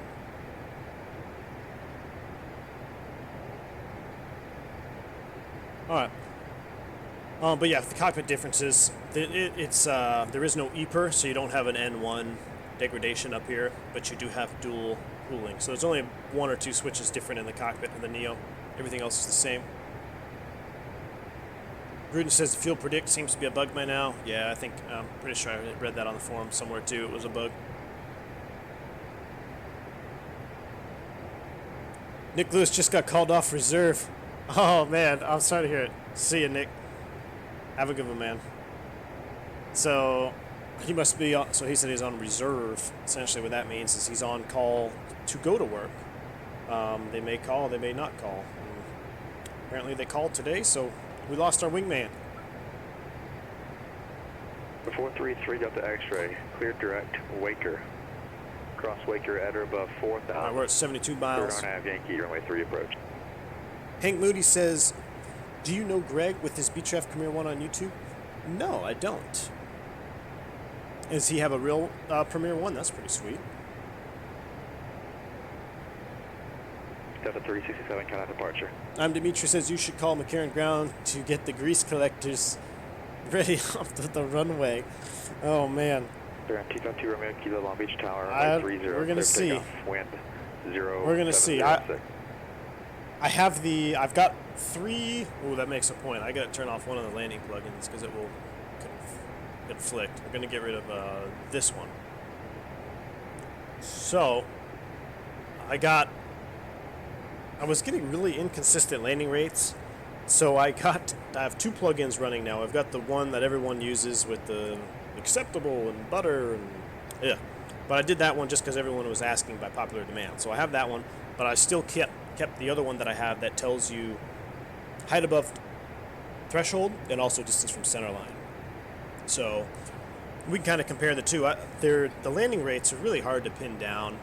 I mean, at the end of the day, it's just for us to have fun in the sim anyway. But I don't know how accurate they are because one will say one thing and the other will say the other. But we'll have it in there. All right, here is the McCarran. 26s. Let's go ahead and pull up the airport diagram.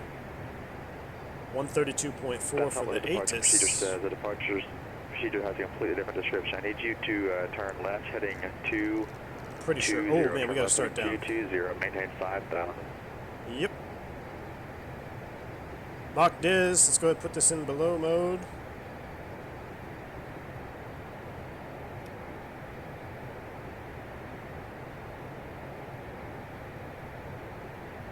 Good. Denver United 730 is vacating 340 for 240.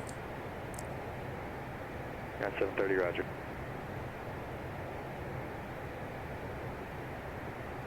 Let's go open. We're a little bit late on that. I got distracted. Contact to account approach 124.9.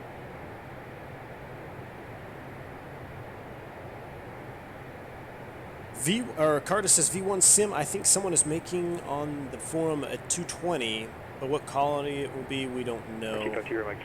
Look so far as for look good so far. I'll have to take a look at that, Carter. I'd like to see what kind of 220 they got. They're beautiful airplanes. In real life, I think. I really like the way they look, so it should be interesting to see what they come out with. JAR is doing a 340 as well and a 350 V2 for flight factor. Yeah, I have heard the 350 V2 for flight factor. We'll see. I'm not going off and just and purchasing anything anymore for hoping that it will be good. I need to actually see some proof. Dougal says FlyJSim really knows how to build an add-on. They sure do, man. FlyJSim sure does. Now, I do like the failure model in ToLiss.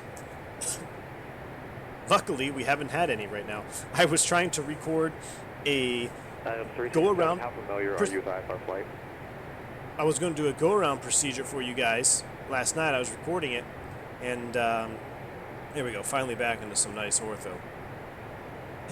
And I had a flight control slat flap failure, so it is a lot of fun. I mean, it keeps showing those. We haven't had anything yet in this flight, which is kind of a relief. It seems like every stream I always have an issue, but that's all here on the flight factor fault injection. Oh, I'm not sorry, flight factor. The ToLiss fault injection. So I really love how they have that set up. That's probably the next best thing to the FlyJSim. All right, 38 miles. We've got 18 miles to go. We only need 4,000 feet. 4 times 3 is 12. We're 6 miles ahead. Things are looking good on our descent.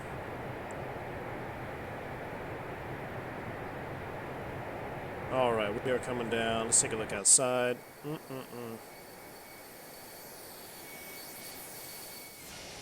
Pretty underwhelming. 3020 Mike. Is 7 miles from Wells, maintain 3,000 until established, clear localizer on my T5 approach. I do love me some 319 though. Baron 2 Romeo Kilo, contact circle approach 134.9. Just so short and cute. I love it. Alright, 25 for 24. Get the 367 circle approach. I do like how, I don't know if you can tell, but the wind noise has picked up a little bit as we descend in altitude. That's pretty cool. That's accurate. Cap Tom says, man, you'd hate that sim. So many people go with you. Oh, man, yeah, I would. 367, the chart says to, after departure, to flighting 251 to 640 feet, the procedure at Doctor. My dog is breaking in my sim room here. Flighting 236 and await. How's it going, Stanley? Not take a direct clipper. Hopefully he's quiet. Technical aviators, the time to do some math? Yeah, we did some math, man. We did some math. I had my coffee this morning. Romeo Kilo. I think we ended up okay. Got departure. Roger. Stevie, wonder, can you do it in the 320? Are you talking about the point or the programming of fix info? No, it's not modeled in the flight factor either. They have the fix info page, but that's it. So we've got 2 Airbus add-ons with incomplete McD boxes. Are you using anything for the haze, Stevie? No, the only thing I'm using is the impressive preset from X-Vision. And I meant to actually change it to the Vivid preset, as some of you guys recommended, but this is just the impressive preset. We're level 240 at 21.7 miles. Perfect. Man, it's almost like I've done this before.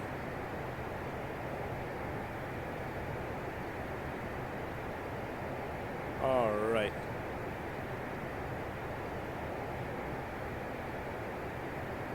Things are looking up here. What's going on with my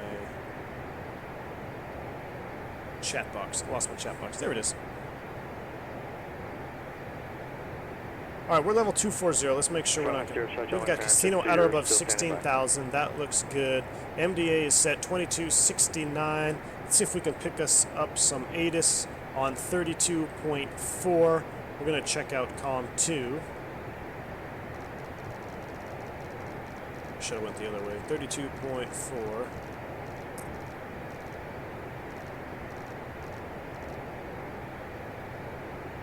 Station 550 Charlie, clear to Palm Springs Airport. 19 right, 26 left.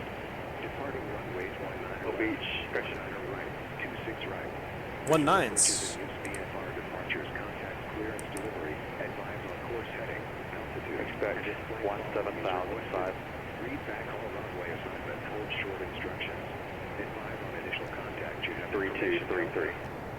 Information Delta, I heard that part. Las Vegas McCarran International Airport. 8 is information Delta. 1556 Zulu. Wind 140 at 6. Visibility 10. Few clouds at 25,000. Temperature 33. 550 Charlie, squawk 3233. 2985. 510 Charlie, back correct. Archer 3 got the X-ray contact, SoCal approach. So he did say 26 left as well, so we may still get 26 left. I'm going to leave it. The real airport in real life is 730, descend via the city for arrival. Descend via the site for United 730. Alright, descend via the site for... We can spin... 730 on frequency. How do you read this transmitter? United... Oops, sorry. I'm sorry, how do you read this transmitter for United 730? Yeah, 730, I hear you loud and clear. How you hear me? I got you loud and clear now. Sorry about that. We were on the wrong radio. We'll descend via the Site 4 RNAV, United 730. Yeah, 730, roger. If that profile puts you a little too high, just let me know, because we weren't in communication for a second there. Okay, yeah, we're going to go ahead and start down, and we'll let you know if we can catch back up to it. We'll descend via as best we can for United 730. Yeah, 730, count out LA Center 124.85. 2485, United 730. Alright, we got a lot going on here. 1682, kind of. 2485. We get that in the box. Now let's go ahead and aviate. Aviate first. Aviate, we're going 10,000 feet. Technically, pre-no is 8,000 feet, so we could set 8,000 feet. We're high on profile. Let's go ahead and get the speed brakes out. That's a 1682, Vegas departure radar. Alright, so he's given us 250 at wind. We're not going to be able to make that. November 4H. I'm going to ask him for direct sight 10,000 speed our discretion. Then we'll be able to catch up. Right now he's got us, he was busy chatting. We're over 5,000 feet high on profile, but we're going to try our best. That's out of United 730. We're 20.5, descending via the Site 4 with information Delta. Yeah, 730, LA Center, roger, Vegas altimeter 2985. 2985, United 730. Alright, we may be able to catch up. We're going to try. 15 miles from wind. And for United 730, we're a little high on our descent. Do you need the speed restriction at wind 250? Yeah, 730, you can delete the speed restriction at wind. Alright, delete the speeds at wind, United 730. Alright, so what I did there, guys, is I got rid of the speed restriction, and that's going to allow me to increase our speed, and it's going to increase our descent rate. Let's check this out. We're going to descend, look at our 6,000 feet a minute. We are cooking. This is what will wake the passengers up. So you try not to do this in real life if you can help it. But we're going to be just fine. Since we're deleting the speed restriction at wind, we should get back down on profile. Right now, the airplane is showing us, yeah, only 800 feet high. We'll go ahead and stow the speed brakes. We're showing wind 12,000. Everything looks good. A little bit high, not a problem. 13 for 12. Look at that, right back on profile. 252 Romeo Kilo, SoCal, departure. Climb maintained at 8,000. LA altimeter 2989. I'll keep it there at 320, 330. Now, let's hope, let's see, this should go into constraint star here. Whoa! 4 specific to X-ray, so call approach. Whoa. 298 So that just blew through that restriction. November 48427. We'll go vertical speed 400. Right, heading 300. So this should have went alt star and navigation. leveled at 12,000 there. It did not. So that's another. I'm all messed up here with my screens. Vertical speed 0. So that would be a deviation. 730, kind of take its approach, 133.905. 3395, United 730. But luckily he's not really paying attention right now, so, but that's not, I mean, that's not safe. The airplane should have leveled there. We caught it, but. Alright, let's get back down. Alright, speed, descent mode. I'm going to get the speed brakes out to slow us down to 250. Even though he doesn't want 250, we should be okay now. Las Vegas approach United 730-11-5, descending via the site 4 with information Delta.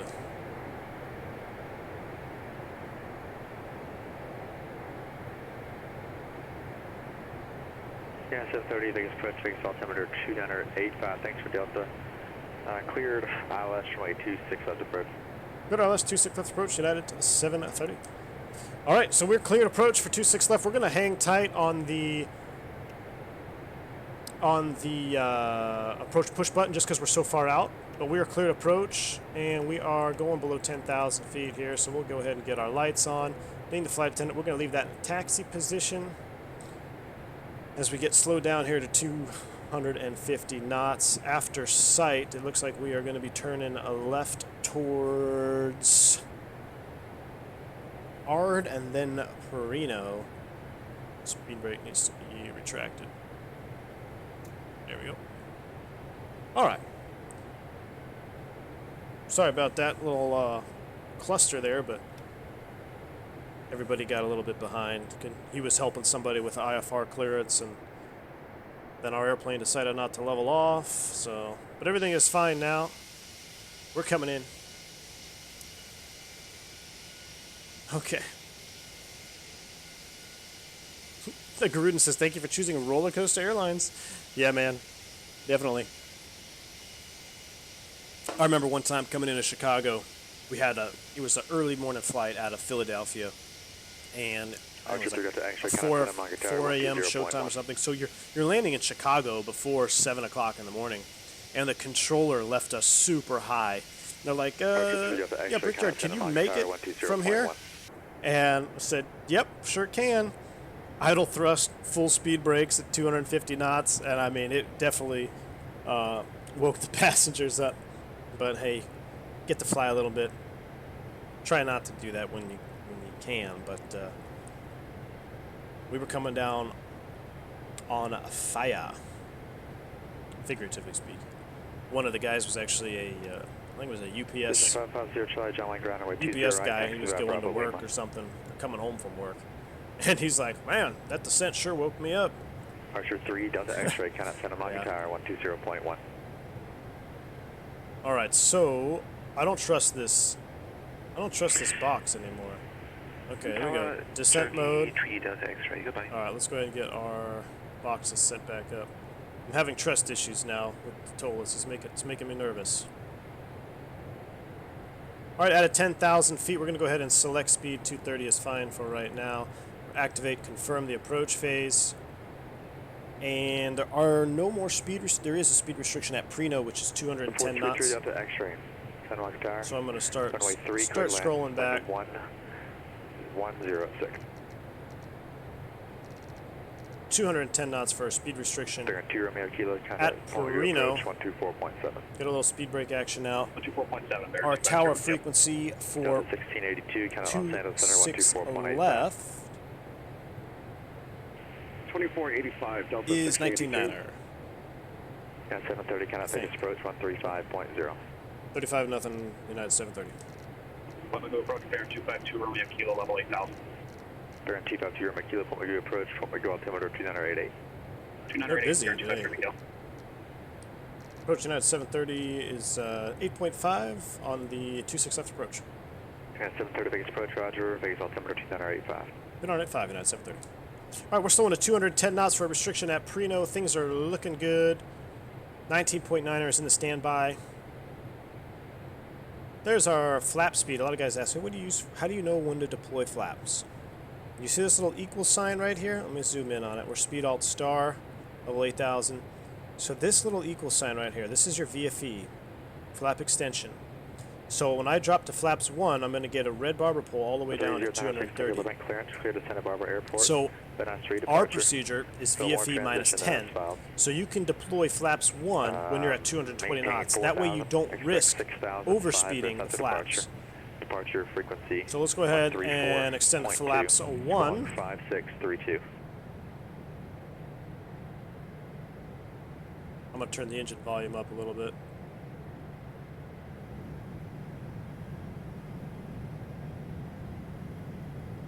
All right, flaps 1 is out. We are cleared approach still, so I'm just holding off on that approach push button.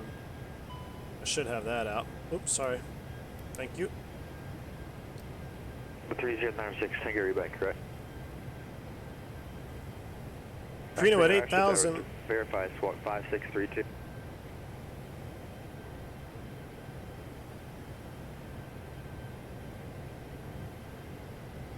Now, why don't I should have I last there. Let's take a look at our RadNav page for the ILS 26 left. It should be 111.5. 1682 LA, climb maintain level 230.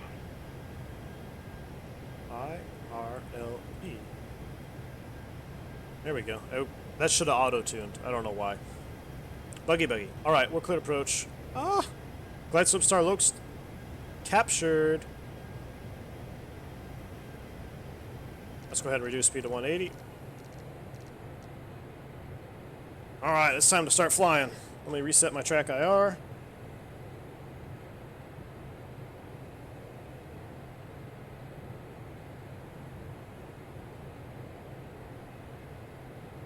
All right, so you guys are giving me crap about that tactical descent. Hey, man, we had to get down. He said, I don't think you could make it. Well, we made it. What we can't do is overspeed the flaps. Let's go ahead and get our speed brakes out a little bit here. Glide slope is captured.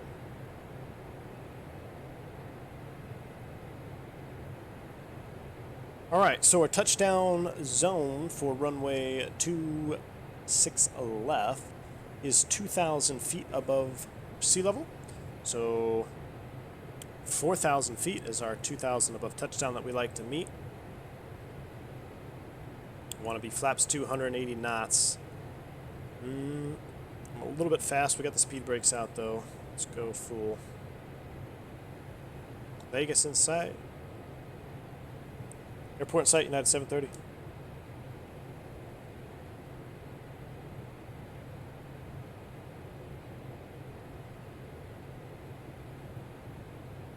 Yeah, 730, contact Vegas Tower on 9.9. 99 will see United 730. Tower United 730 is on the ILS 26 left. VFE next minus 10 for laps 2. We go ahead and stow the speed brakes.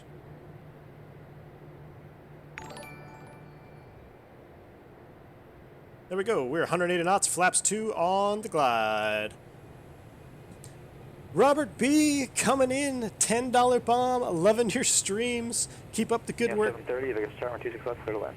Clear to land 26 left, United 730. Sorry, Robert, hold on there. We're clear to land 26 left. He says, loving your streams, keep up the good work. Just recently downloaded Forkboy Ortho, so had to follow along on this flight. Awesome, Robert.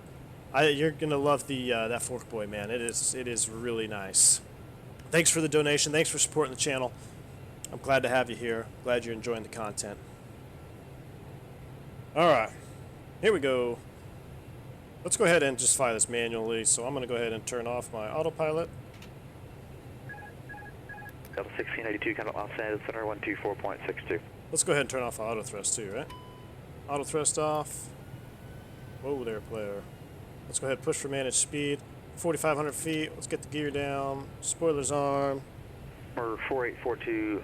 We're hand flying. Approach 135.4. We are cleared to land. Landing checklist. Previous complete. ECAM status checked. Auto brakes are off.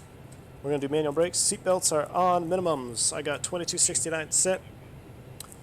And altimeter is 2985 set. Approach check is complete. Landing checklist, cabin crew advised. Auto thrust is off.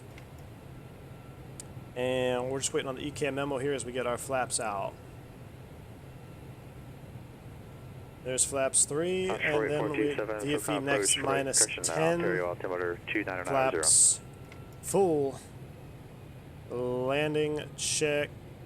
Let's run that again. So cabin crew advised, auto thrust is off. ECAM memo is landing all green. Landing check is complete. We're clear to land. Burbank ground, November 3096 Tango, Southwest General Aviation at ramp off of Charlie information. All right, so we're hand flying, manual thrust, manual stick control. Charlie. Get back on the glide path here. Charlie, November 3096 Tango. I believe. Tango, Santa Barbara approach, Santa Barbara altimeter Is Vegas exactly 3 degrees? I always feel like it's steeper. You had that. Say approach request, you were stepped on. We got 2 reds, 2 rights, looking good. I have a little scenery issue here. We'll disregard that though for now. 252 Romeo Kilo. Roger. Cross Santa Marcus.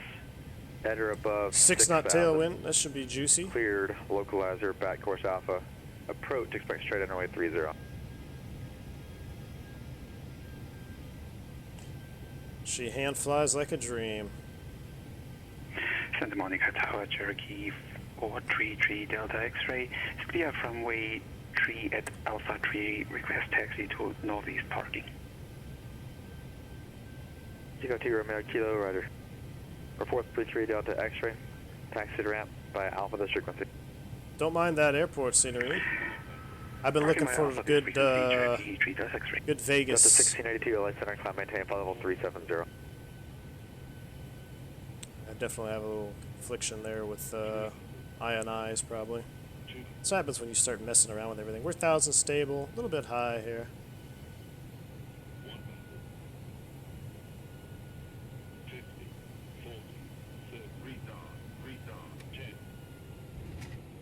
Ooh! I lost that one. I lost that one, guys. That's on me. I lost that one, guys. That's all on me. I apologize. Did you guys hit the retard button? I don't know. 70 knots. That was very bad. Nothing to blame but myself. Nothing to blame but myself. 63 feet above threshold. We got high. Unacceptable. Well, hey, that goes on with our crazy descent too. All right, we'll go ahead and turn over here. Dimitri, instead of getting the grease trucks out, they need to go ahead and get the pavement trucks out. Fix the holes that I just put in the runway. All right, we just landed. Let's go ahead and do an after land. Yeah, 730 taxi ramp, Alpha 7 Bravo, cross runway 26 right this frequency. Alpha 7 Bravo ramp with you, cleared across 26, so right, United 730. All right, we're cleared across.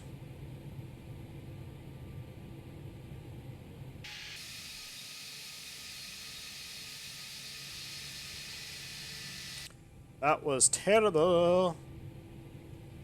So, I have a 4,000 foot remaining right in the middle of the taxiway. Yeah, my Vegas is all sorts of jacked up. Information Sierra, ready for departure instruments. All right, there we go. After lands. Tower, runway 8 clear for takeoff, wind variable at 3. Let's go ahead and get the APU fired up here. Let's go ahead and secure our lights. It happens. I was really not wanting to smash that landing, but I... For 550. What can you do? Charlie, John Wayne Tower, runway 20 right, clear for takeoff, wind 1607. I believe Untitled is off to the right here, but we're going to go into the ramp behind the fire station. Alright, after lands, we've got exterior lights are set, flaps retracted. TCAS is standby, engine mode selector, normal, ground spoilers are disarmed, radar and PWS is off. Let's go ahead and come right here.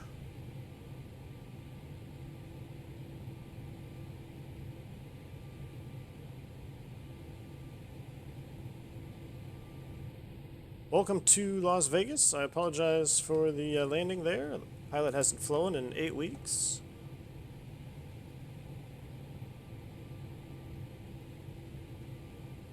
Alright. We need to get to the unknighted side. Let's go ahead and kill our taxi light.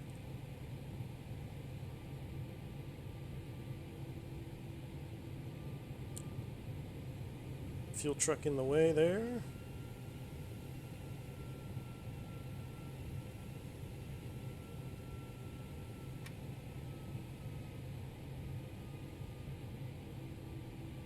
Where are we going to put this bad boy? We're going to put him right over here.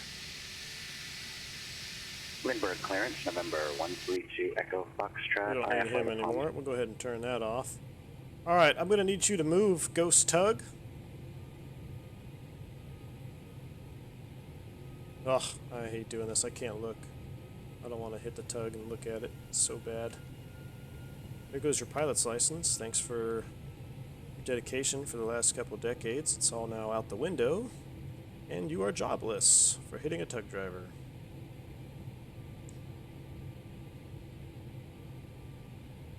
Alright, here's our gate. We're rolling in here. No auto gate, unfortunately. Default airport. So I had some customer scenery, and then I had problems, and then I put default back on, and then I tried something else, and I'm going to sort it out. We're going to get a good Vegas.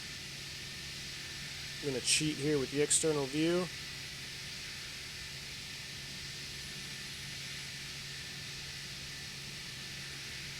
Boop. Brakes set. Yes, they are. Alright. And let's get the bleed on. Engine 1. Or, I'm sorry, Engine 2. I always say that. Seatbelt signs coming off. Engine number 1 can come down now. Welcome to Lost Wages.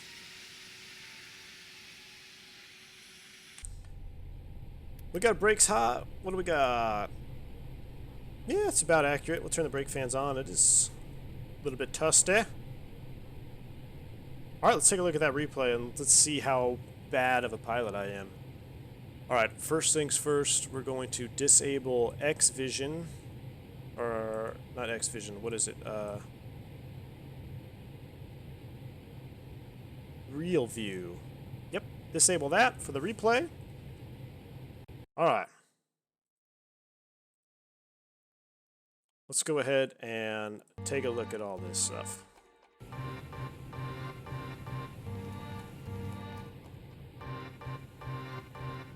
Alright, I'll catch up some of these comments here. Oh, man. 550 trying to cut Oh, departure shoot. contact climb maintain Oh, shoot. Oh, I forgot. I'm sorry. Where is it? Where is it? Oh, he's gonna yell at us. Sorry. Sorry, Toby. I'm sorry. Alright, here comes the grease. Dimitri, not so much, man. No grease on that one. Captain Tom says he's not the only one with the scenery issue. Yeah, my Vegas has given me lots of issues, man. I gotta figure it out. He says I can't fix mine unless I get rid of the ortho and it's ugly, and that landing was a big yikes. Yeah, it was a big yikes. We're down safe at least. We are down safe. We'll take a look at it from the exterior. Diggle says it makes me feel better about my Airbus landings. Oh, well, that's good, man. No auto brake. Yeah, no auto brake. Alright. Nice plop of scenery. You know, maybe that's what I can blame it on. My scenery, I'll blame it on the scenery being messed up. Really? That was almost 400. I was gonna say I'll blame it on the... What I'm looking at, my sight picture was off, right? So I'm looking at the ground, but the airport is sitting higher. So that's my excuse.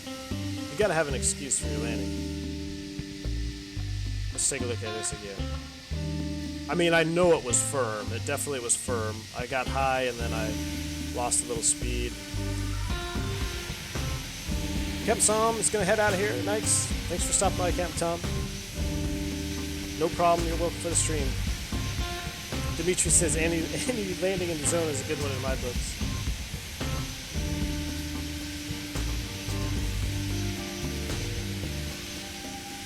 Alright, so this is my excuse. This is where I thought I was landing, and we were landing up here. Well, let's take a look at this near-death experience.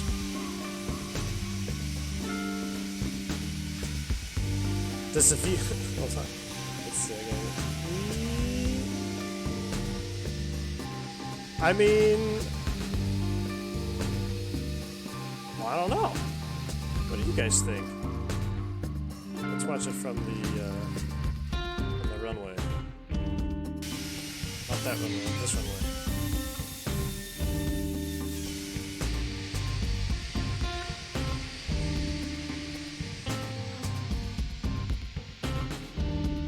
I mean, that was right on the center line. Holy smokes.